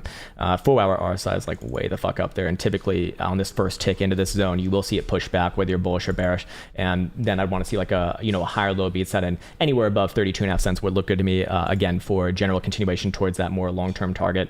Weekly is just unhelpful because we don't have any, we really don't have too much history right here. Even the 12 hours, like, it's just not enough, man. It's very, very new. It looks like very fucking new. All right, back on to Mr. Bitcoin here, and let's see what else we got. Oh, nope, else is not at our station, so I'm going to look at the comments actually myself right now. Okay, let's see. I got it right here, got it right there. It's actually not needed. No one's commented. Yeah, it's fine right now. All right, let's see. Miss Super Chat from Maori. Oh, I blame Elsa. Says Caretaker. What's up, Caretaker, by the way? Notice me, Senpai. Can we do Luna on the daily weekly? We've already looked at Luna. Is volatility on the daily ready for expansion? Let's see. Luna, US Derp. Let's see what we got right here. On the daily, specifically, is it ready for expansion? Yeah, so when you do pop above the 50 percentile right here, and again, when the moving average is positive on it, or sorry, upwardsly sloped, you're probably going to see, that is reasonable to expect expansion from there. Is it going to be like a mega massive move? I do think it's going to be enough to test back up to the top side of this current range, that being around 763. A break above there, and I'd actually look for a pretty nice continuation to about 10 and a quarter or so. But I would like to see that first. It does look like it's going to do it, to be honest with you. A daily RSI is telling the story right here. This one looks very, very good to me. So I would actually be generally bullish on it. And I believe we identified this one a couple of days ago. So we're just kind of seeing it generally follow through. But this one, I do like it more or less. Short term, you're going to see some pullbacks along the way, obviously. My grandma says you aren't drinking water. GRT USD. Actually, that's a really, really good reminder. Thank you for that, my friend, because I actually desperately need it right now. And I will just take a sippy sip of this water, sirs and sirs.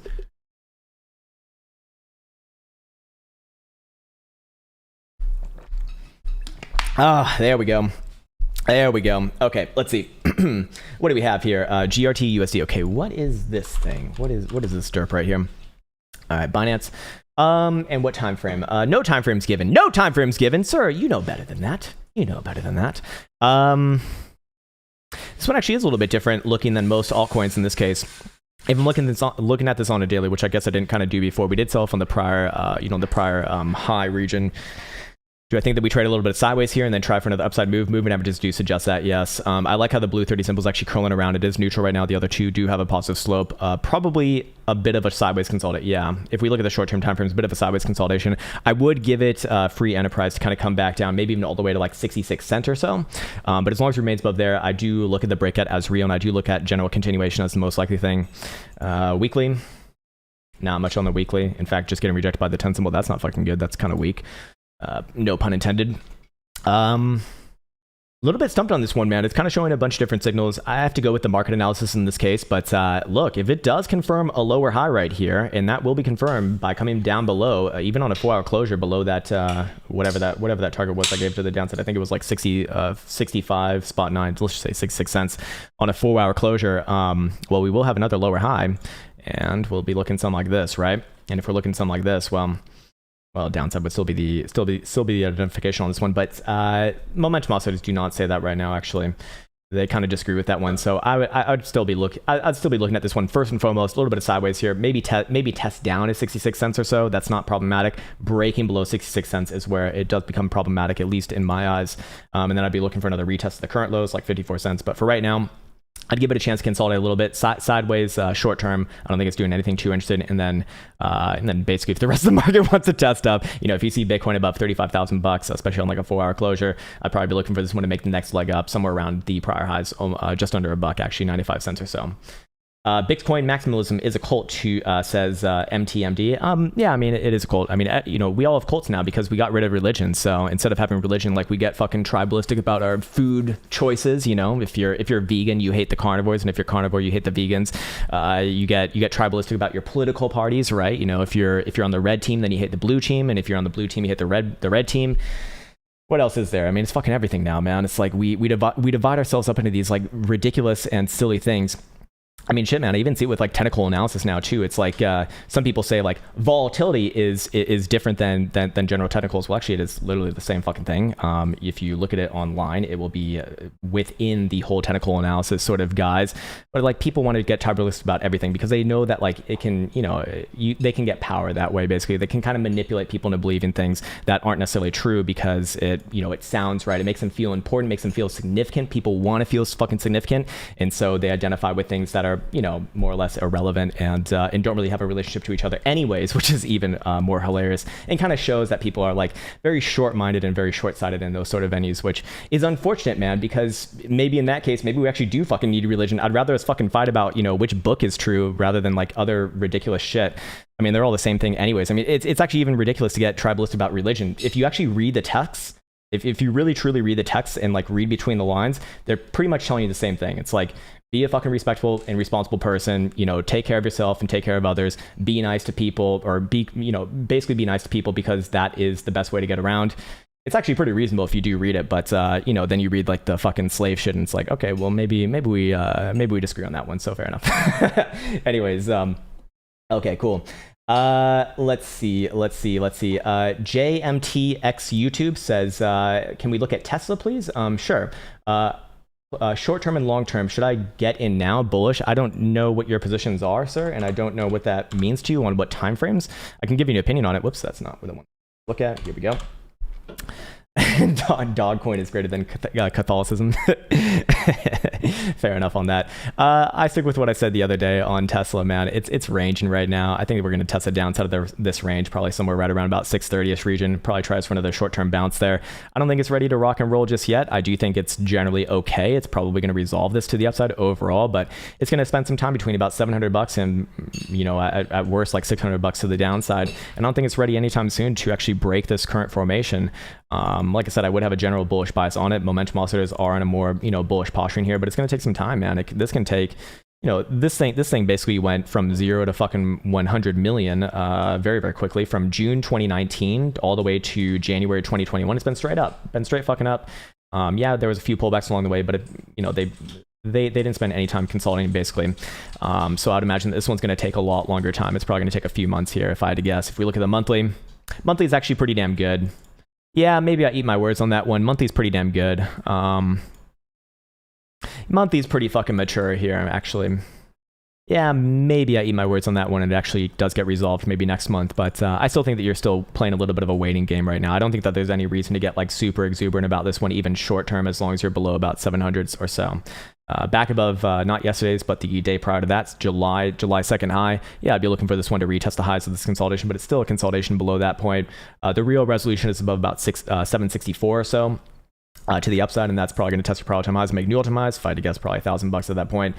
To the downside, well, that one's a little more diabolical, but below about 550 or even 600 on a weekly. I'll be looking for a big pullback, no crash to $400 or so. I don't think that right now is the time to be like, you got to be thinking opportunity cost. And it sounds like you're maybe a long-term person. I don't fucking know. It's very difficult to kind of identify on, from just a very small message. But if you are long-term, I don't think that there's any rush into position right now. I think that you're consolidating more or less.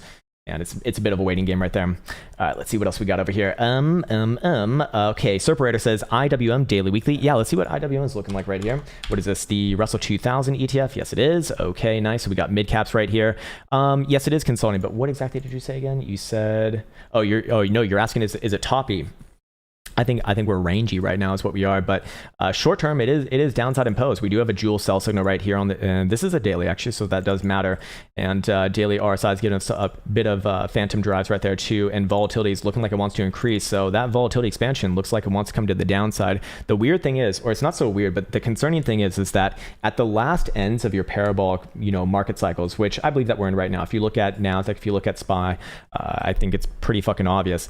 The way that you start to know that it's really starting to wane is that like the lesser ones, the soldiers is what it is kind of how it's taught about them, which is like your Russell 2000s, like your mid caps. Basically they stop following, and we don't see it following right now. Obviously at best it's consolidating, and at worst it's topping out. I would not say that it's topped out fully just yet, to be fair. we still do have daily higher lows and weekly, and same thing on weekly too. So this one probably does at the very least come back down maybe like 220, 222 or so. But I wouldn't necessarily get bearish on it just yet, though. And to be fair, on the weekly, like it is showing a little bit more of a bullish look here, but is it ready to blast off just yet? I don't think so, no. In fact, weekly is still contracting here too, and I wouldn't look for resolution of this whole range until the weekly fully contracts like below 10 percentile. In this case right here, I mean, there are a lot more bearish things going on than not. But the most important thing that supersedes everything else for me, which is trend, is still not a downtrend just yet. So I wouldn't necessarily get too bearish on this on a weekly as long as we're closing above about 217.5 or so. If you're looking at a daily, I would use 208, 209 or so. But yeah, there are a lot of concerning things going on right here, to be fair. What about the monthly? Monthly is all kind of weird looking right here too, but it is concerning that it's not following like the majors right now, like your SPYs, like your NASDAQs, like your Dow Jones, and actually Dow Jones isn't even following itself. But you get what I mean here, and I don't think that's I wouldn't call it a top just yet. I think it's starting to populate itself. This is starting to look a little bit more like distribution right now, but your confirmation of distribution again is on those levels for the daily and weekly. So still got a little bit of waiting to do, to be fair. All right, cool. Shaman 8 says, did you short the top of Bitcoin around 58 to 64,000 bucks? No, I did not. I actually did not take any shorts. I just took profits around those reasons. So for me on Bitcoin, I was actually bullish. I was actually bullish right here, as I always will be. I'm always bullish at the highs and always bearish at the lows every fucking time, because it is a part of my system. I don't reverse my my biases until the trend officially reverses, at least on the daily for Bitcoin. For traditional markets, that would be a weekly. In this case right here, it wasn't until about 59,000 bucks on this confirmed lower high, which was not confirmed right here, it's confirmed right here, where I started to actually get bearish on it. And what I did was I just closed like a lot of long-term positions in this case, and then I actually did not short the whole way down. I just kind of waited and played a lot of bounces along the way. In hindsight, was it the best way to do it? No, it wasn't. Should have just taken a short, but at the same time, it was a little bit of an easier way to take it as well. There were a lot of great trades on the way down, even if you just wanted bounces. I did buy this $47,000 tick right here. Yes, we did wick lower. That's fine, but ultimately it did pop up like 6,000 bucks, and there were several of those along the way, especially in this region right here.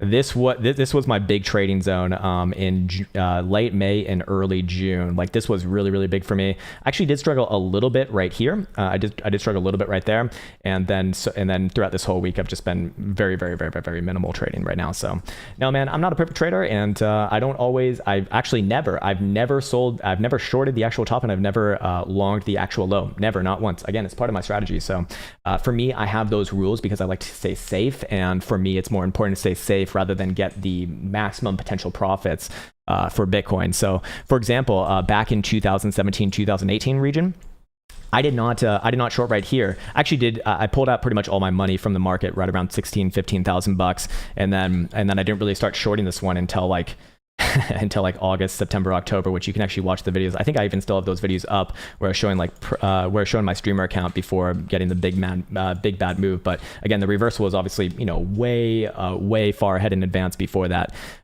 So that's kind of the way that I trade. And again, same thing actually over here as well. And actually do remember that I definitely caught this one on video. Down around here, I was bearish. I was like, this one probably going to retest 3,000 bucks or so. I mean, it pretty much did, to be fair, but I didn't flip around bullish until we actually got the reversal right here. And how did you know that? We had a higher low on the weekly, then we had a higher high above this little consolidation zone. It also kind of looked like an ascending triangle as well. And actually did long 4,000 bucks, and actually kept it up all the way throughout this whole thing right here. I didn't even take off that position. And this is all on video, I believe, assuming that those videos are still up, which I believe that they are. But I didn't take that position off until this break right here below 10,000 bucks. So I didn't catch the ultimate move, and I really barely even trade trends like that to begin with. I like to trade ranges. That's where I shine. That's where I can really have my edge work for me quite well. So these were like two kind of outlier examples, and realistically, you don't really get too many you don't really get too many chances for them over the course of a year anyways. I mean, there's like a couple chances in 2018, and then like one chance in 2019 basically. So fair enough, man. Okay, all right. Let's see. Chris Wiz says, hey, Krown, Kraken Exchange, keep USD 24-hour. We already looked at this one, sir. I think at your request as well. Oh, but you're looking at Kraken now. Okay, well, we can do that. I'm not certain that I'll have too many new things to say about it, but we can look at it. Sure. Okay, so this one definitely has a lot more history, actually. This is kind of backwards, usually the other way around. But okay, you're looking at a 24-hour is the only exchange with chart history. Okay, gotcha. Yeah, Binance didn't have nearly as much history as this one. Look, it actually did break back above this prior range right here, so I do like that. This one actually is having a better... Yeah, it's actually having a much better result than many altcoins. This one's weird though, man. So it put in a fucking massive rally in mid-July, actually. Not too many other coins were doing something like that. But this is good. You know, this is a little bit of an accumulation zone between about 33 cent and the current lows at about 24 and a half cent or so. And I do think that you actually are getting ready for another move to the upside right here. It's actually looking pretty damn good. Weekly, what are we looking at from momentum oscillators? I still don't really have enough history right here. It's okay. It's not too obvious though. Maybe on the daily we'll see something. Yeah, okay, volatility expanding significantly right there, and we do see that daily RSI is in a more upside posturing alongside daily TSI. Yeah, I favor the upside right here. Your next big level is the obvious one, right around about 62 cents or so. Above there, you're probably looking at a retest of the prior highs on this run, and then this one did not make new highs above its 2020 highs. This one's weird. It's actually kind of this is not a chart that I've seen reflected upon many other altcoins. In fact, any that come to mind right now too. So, you know, your obvious areas are going to be, of course, the high of this one right here, and then this guy right here. And apparently, I've marked off this for whatever reason, probably on the weekly.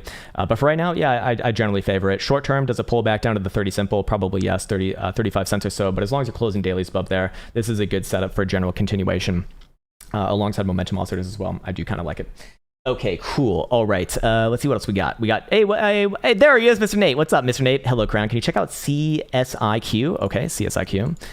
CSIQ. There we go. Canadian Solar Incorporated on a daily.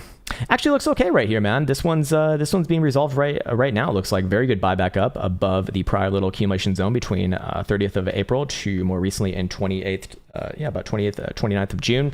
I do like this and actually play this one bullish as long as it remains above basically yesterday's low. That's a very easy stopping point on this one. This one's pretty easy to make a little bit of a trading plan for. Momentum oscillator is a little bit spent right there, so I'd be looking for a little bit of sideways between about the $46 level and kind of where we're at right now. But I would have a general bullish bias on it, and weekly's kind of sloppy, but okay. I'd be looking for this one to pop back up to $46. I don't know if it's ready to break and trend back up towards 50, 51, $52 just yet, but I do like this one, at least for the history that we have right here. Weekly, not giving us too much. I do think it's got enough juice to pop back up to the prior highs of this region right here. I don't know if it's ready to actually trend from that region though. I do have a general bullish bias on this one, and here's the next big level, of course, right around about 50, about 50 and a half, actually not 51, 52. Above there, you're probably looking at a run towards your prior highs and beyond to new all-time highs. It does look generally good though, I would say, and the monthly is probably, the monthly is quite healthy as well. I do think that you will test $51 or 50 and a half bucks probably this month.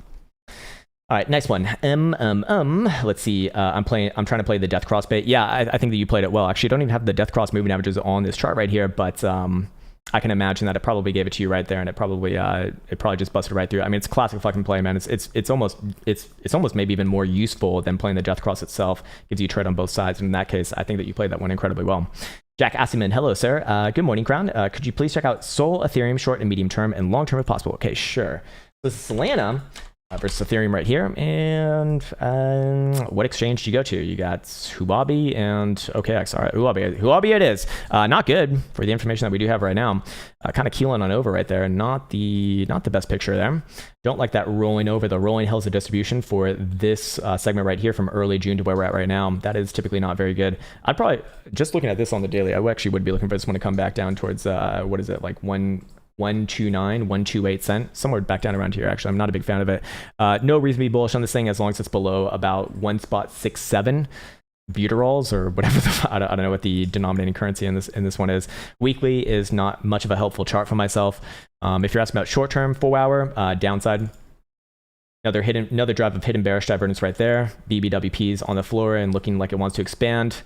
I'd probably look for this one to come back down. I don't think that there's even a short-term reason to be bullish on this one as long as it's below this prior little range high at about 1.5 butyrols, I guess. Above there, you probably look at a move back up towards 159, 160 region, but it does look a little more downside opposed than not right now. I'm not too confident on this one though, to be honest with you, just because like It's a fucking sloppy chart, man. Super sloppy.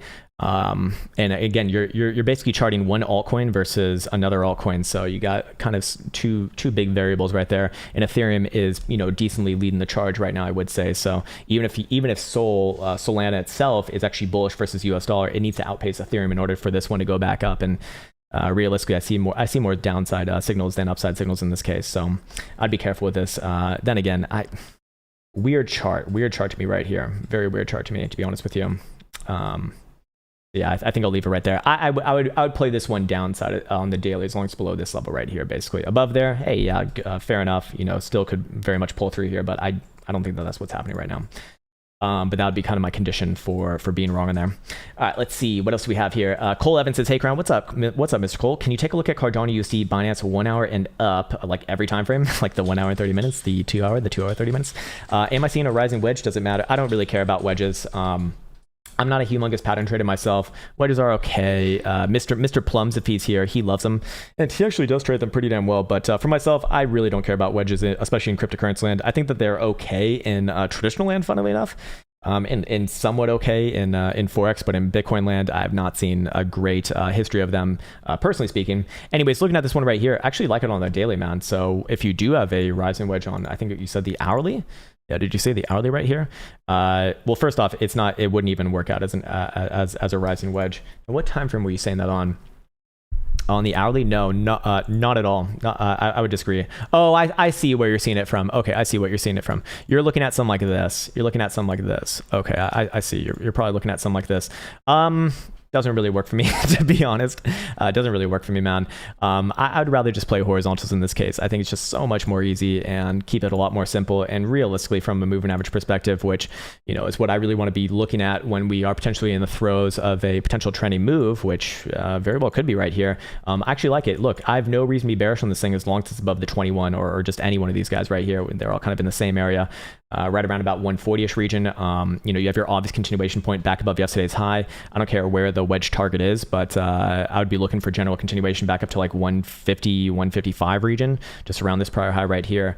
And then you have a very easy trade on the other side as well. Whether this is a wedge or not, if you take out the 5th of July low, not yesterday, but the day prior to that, then yeah, I would be looking for this one to come back down to the middle of the range, somewhere like 129, 130-ish region. But for right now, a lot more upside signals than downside signals. BBWP on the fucking floor. Daily RSI is more or less constructive to healthy, playing out a drive of phantom div right there, and daily TSI is turning up as well. It is still in the bearish buy zone, yes, but let's match that up with what the weekly is doing. Weekly's just bouncing off the 21. I'm not bearish on this one. This one is definitely one of the more strong ones in comparison to most things within this market. So I'd kind of run with that. 4 hour. 4 hours fine as well, and even easier read on this one too. Anywhere below this region, again, like 138 and a half, 139 region. Yeah, I'd flip to bearish, but it's just not showing that right now. 4 hour TSI looks like it wants to pop up. Any sort of a closure above 145 will do it, and we do see for our RSI multiple drives of phantom hidden bull div, and we do see that BBWP again on the fucking floor within the context of an uptrend. So I generally favor trend continuation when we see something like that. If volatility is going to start to spike up, of course, if it takes out this low right here, that goes all by the wayside. I'd be looking for a nice little retracement back down to your lows. Yeah, somewhere between about 125 and 130-ish region. But right now, showing a lot better signals than not. Again, it's going to be easier to watch whatever Bitcoin and Ethereum are doing. They're going to kind of run the market in this case, but that one showing more relative strength, I would say. So, if Bitcoin and Ethereum do take a leg up, it's probably gonna outperform a good amount.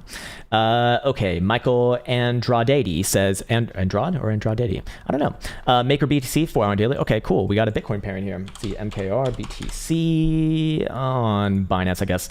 And you're looking at a 4 hour daily. 4 hour. We do have hidden bullish evidence right there, so probably short term, a little bit of upside testing, maybe 8.5 cents. See what the daily says. Yeah, daily's weird right here. Big rejection yesterday, of course, but the fact that it hasn't even taken out yesterday's low is not good for the barrows right here. You got a very obvious range going on, right? You got a very, very obvious range going on. I would remain bullishly imposed as long as this thing's above 7.8 cents. It's kind of a sloppy chart, but I do look at this. I imagine we're probably going to see like an inverted head and shoulders on the 6 hour. Yeah, it's sloppy as fuck, but it does kind of hold right here. Here's your left shoulder, here's your complex head, and here's like a very weird right shoulder. It kind of looks like that on altcoins because they're sloppy for the most part. It doesn't need to be perfect, is what I've kind of resolved to in my experience. would I be waiting for us to take out yesterday's high? I mean, that's the obvious trade for a retest of, your prior highs at 0.1 or so. But I don't think that you really need to wait for that. Maybe if we go down to a 4 hour, we could come with a bit of a range right here. Yeah, in fact, we can. Look, any sort of a 4 hour closure, actually above my short-term time frame target, about 8.5 cents, and I'd be looking for a general continuation to those next targets at the very least, or short-term, extremely likely the high of this run thus far, and then very likely continuation on top of that.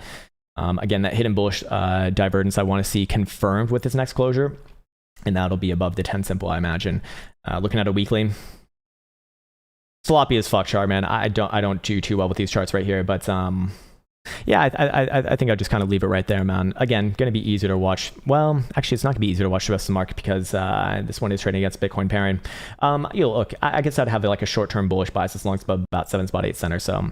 No real reason to get bearish until that gets taken out, even on like a 2 hour, I'd say. If that does get taken out, I'd be looking for this one to pop back down to about 7.25 or so. But for now, more or less fine, I'd imagine. All right, cool. Let's see. There he is, Toby1. Hey, man, have you checked out Hexius? Actually, we did, man. We did. Pole sacrifice looks to be starting this week. It's this week. Okay, cool. So Richard, RH means Richard Hart, I guess, streams tomorrow. Cool. Thanks for letting me know, man. Yeah, we looked at Hex earlier. Still looks good to me. I don't know if it's ready just yet, but I do think that it is getting ready for a move to about 10.5 cents. Probably sometime early this month, if I had to guess. It was generally looking like one of the better charts as it has been for the last, I don't know, couple months realistically, or maybe even longer than that. Damien Hughes says, look at Cardano, please. We've looked at it a million times already. Time frame medley. Is that a request? Another buy the rumor, play with smart contracts launching Q3. Yeah, isn't that a weird thing? Now, I don't know too much about Cardano, but I know that there's been a lot of not fulfilled promises with Cardano thus far. Let's see, what is daily looking like right here? I like it. Anywhere above yesterday's high, I'd be looking for this one to generally continue towards 158. We've looked at this a few times already, so I don't really know where you want me to go with this one, but where's the obvious downside play? Yeah, any sort of a two, even just a 4 hour ticking back down below about 139 or so would probably do it for me, and I'd be looking for a move back down about 130, maybe even 125 or so. One of the better charts as far as altcoins go. Yeah, we've looked at this a million goddamn times, I think. Monthly is the one that kind of throws me for a loop here. I don't really have anything to say about that. What about the bi-monthly? Same thing. I don't really have any natural proclivity towards that. I mean, you might look at this as a long-legged Doge dildo, which would be a reversal signature. However, I also can look at this as just a retest of your prior time highs, and so far so good. So it's really unwise to get bearish as long as you're above there. I generally like this one as far as charts go. I don't know much about like the underlying technology or anything like that, but you got a couple areas of interest to the upside. Assuming that it follows through here, again, going to be led by, or actually this one probably leads in this case, or maybe it does, maybe it doesn't. Let's see, what is Ethereum looking like? Anyways, your target C upside would be like 158, 160-ish region, and then above there you got like 171 or 175 to 180-ish region. But I think is Ethereum leading or is Cardano leading? No, Ethereum's leading right here. It's already making new highs above this little consolidation. So yeah, easier to watch Ethereum in this case. In fact, I think Ethereum is probably just the easier one in general right now. I don't really see any real reason to be bearish, like in general, on the daily time frame, as long as we're above this last sort of complex low here at right around right below 2200 or so. Got a little bit of space right there. Crypto King says, please check out LRC. LRC, this is Loop Ring. Holy shit, man. Yeah, I remember hearing about this one in 2018. This one was like the darling of this fucking forum that I was on. I was on this forum called misc.bodybuilding. It was like misc bodybuilding, whatever the fuck it was. Very interesting place. Very, actually some really cool people there. Also some very less inspiring people there too.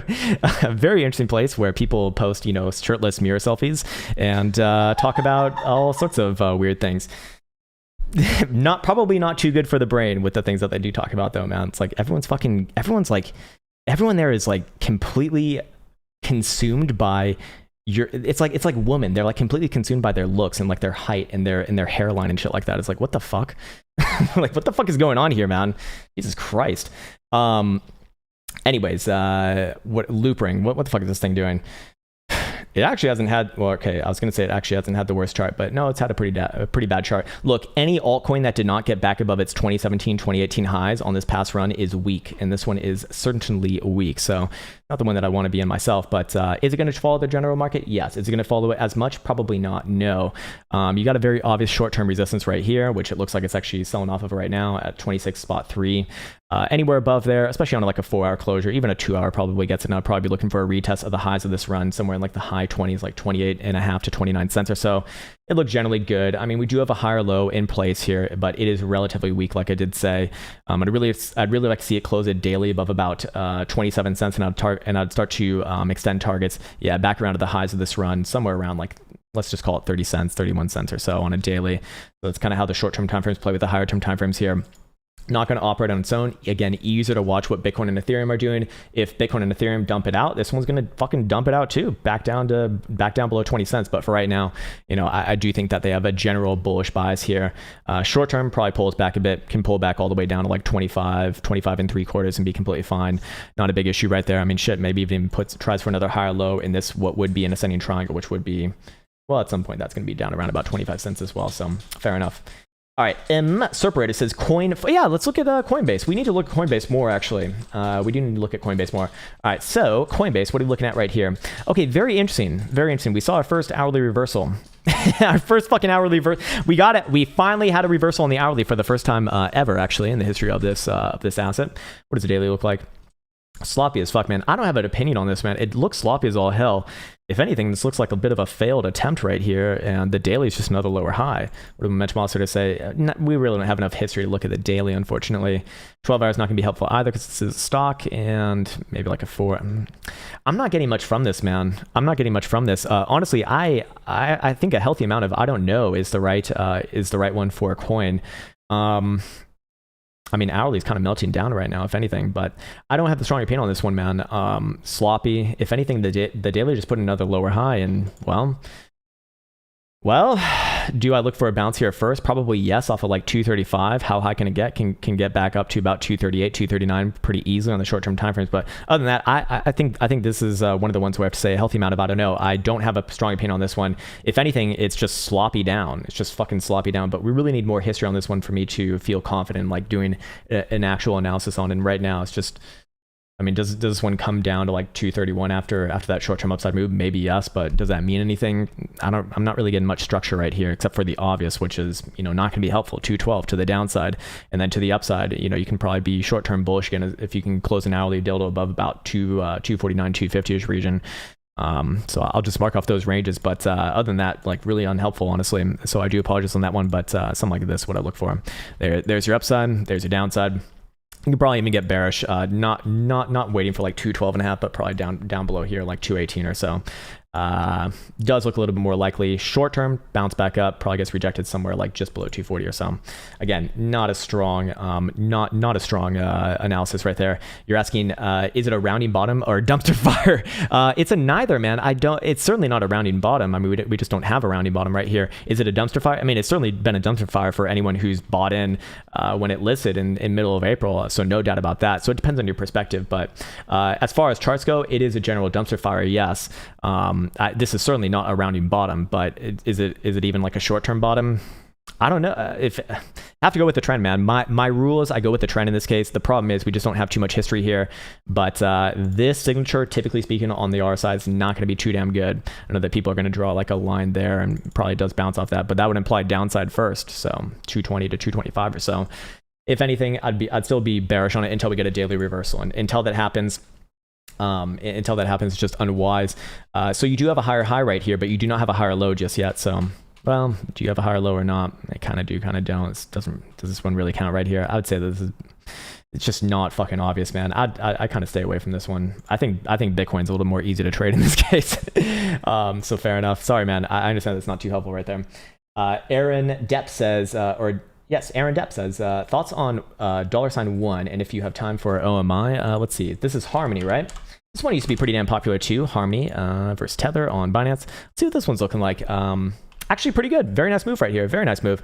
Short-term continuation to about 8.7 cent. Let's see, where did I must have charted this one on the weekly. Yeah, I did chart this one on the weekly. Kind of hard chart to love as long as you're closing weekly dildos below about 9.5 cents. But short term, does it have some upside? Yeah. Again, easier to watch Bitcoin and on Ethereum, actually, more importantly. Short term, a little bit of continuation here, probably like again, like 8 spot 7 cent, probably pull back from there. And then does it try for higher after that? Probably yes. I'd still be looking maybe around like 9.5, 10 cents before this is all said and done.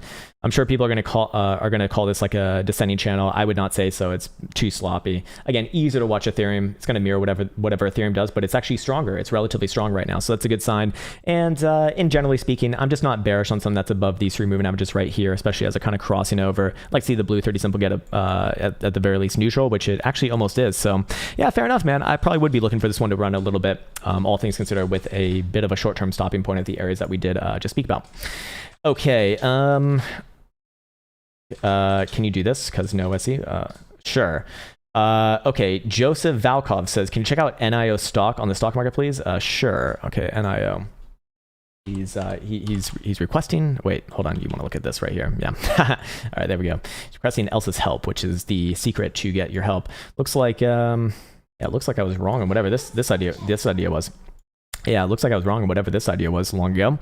Let's see, reclaim the range, and as soon as that happens, it's going to run the other way, which is exactly what we see right here. So we get rid of that idea, and we go back to the drawing board. We see this high structure coming in from there. So this low side structure coming in from here. Do we have a midpoint of this? Yes, indeed we do. Right around here, your prior little accumulation breakout. In fact, I would even lower this down to this area right here. So all is well and good, but we did just test the top side of the structure. So I would be looking for next move down. Short term, probably a little bit of sideways.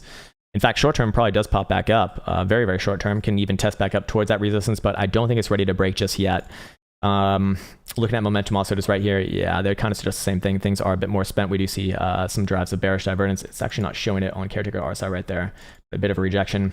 4-hour Joule showing a little bit of downside. So probably does get another short-term, very short-term move back up to 52.5, maybe 50, maybe even all the way up to 54. But I don't think it's ready to break just yet. I would be looking for this one to come back down, maybe somewhere around like 45, 46 bucks, and try for another higher low right there. Now, long-term, do I like this one?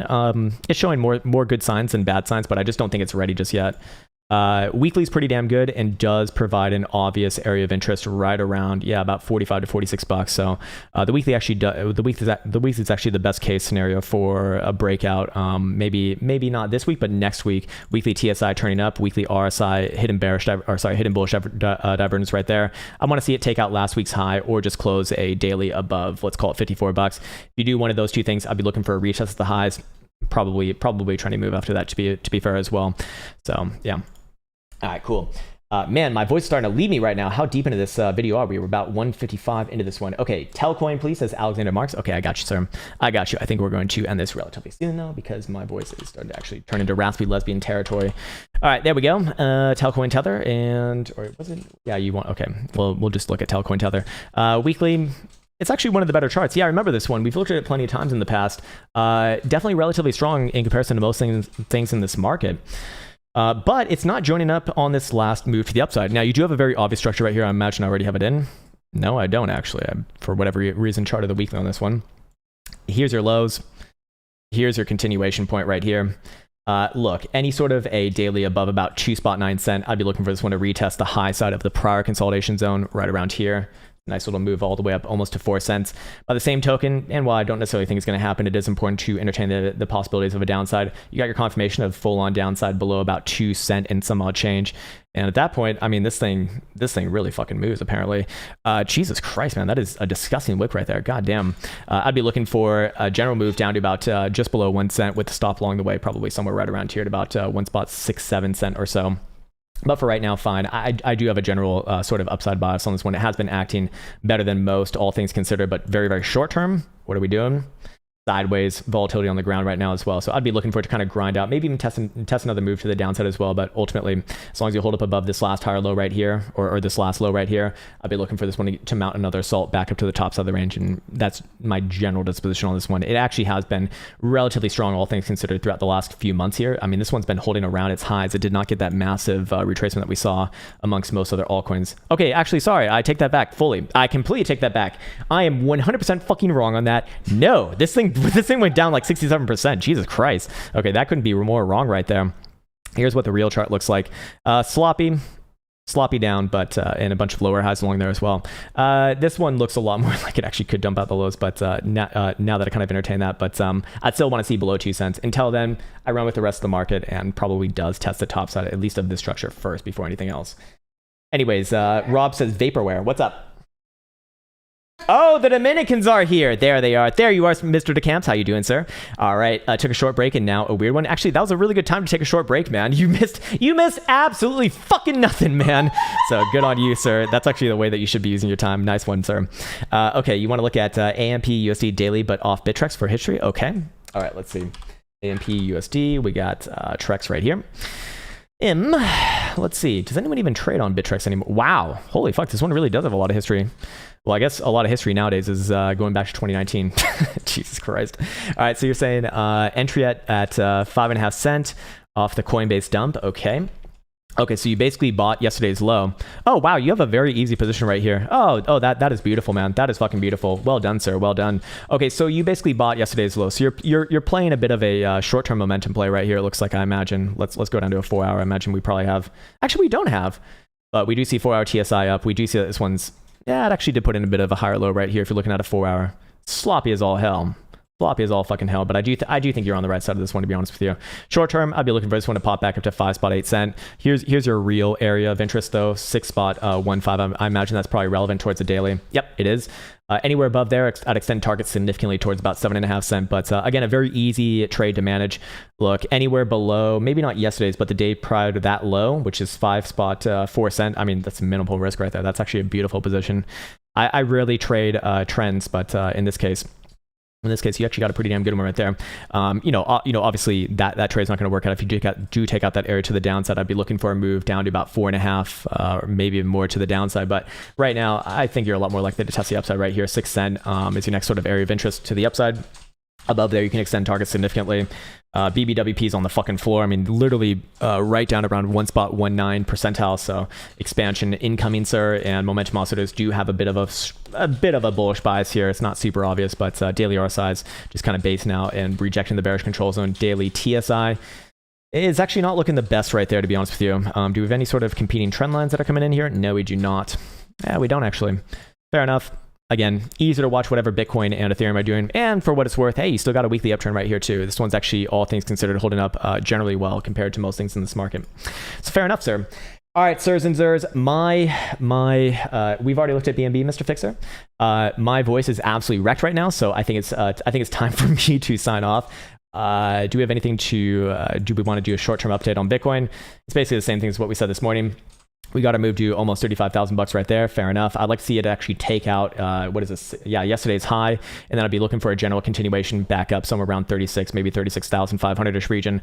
Obviously, if the daily closes anywhere above, even the 21 in this case, but I'd even, especially if it closed above 35,350, the 30 simple in this case, I'd look for that general move back up to about $39,000 and $40,000 respectively, with maybe a short-term stop along the way at our 38.1, breakdown point from about... almost a month ago now. That's actually kind of crazy. It feels like just yesterday. But overall, I do have a little bit of a short-term, medium-term bullish bias, and it's very easily resolved by looking at this last little higher low that we put in over here on the 4-hour. You could be using either the wick low for right here at about 33,450, or if you want to be super safe, I'd say a closing 4-hour, or maybe even a 2-hour. Let's see what a 2-hour looks like. Yeah, you could use a 2-hour in this case as well, below about $33,000, and then yes, I would be looking for a return back down to about 31.5, maybe even you get your actual trending move to the downside after that. But again, whether you're bullish or bearish, I do think the more likely thing to happen right now is a pump, and then very likely a dump after that. And then the question for myself personally is, does the dump bring us back down to mid 30s and we actually see a macro low there, or do we see a full-on cratering effect down to the mid to low $20,000 territory? I'm still open to both possibilities on that one, but for right now, I still do remain with what I've been saying, for the majority of the last 2 months here. It's been pretty damn boring, to be quite honest with you, if you are a trend trader. So with that in mind, I want to wish you the best and the happiest once again. It's been an absolute pleasure on this nice little Wednesday. I'm going to go take care of some more business, and by business I mean do some more fucking house searching and also rest my voice. So with that said, take care. I salute you, and hopefully see you soon. Write it, code it, name it, tweet it, mine it, stack it, live it, dream it, post it, scan it, charge it, send it, do it, and receive it. Trade it, buy it, sell it, store it, run it, list it, first rename it. Crypto logic. Pump it, hack it, lose it, dump it, sell it, ditch it, XR, pitch it, copy, paste it, nudge it, test it, build it, try it, bend it, fork it, hype it, pump it, dump it, rinse, repeat, but quick relocate. Pause it, list it, send it,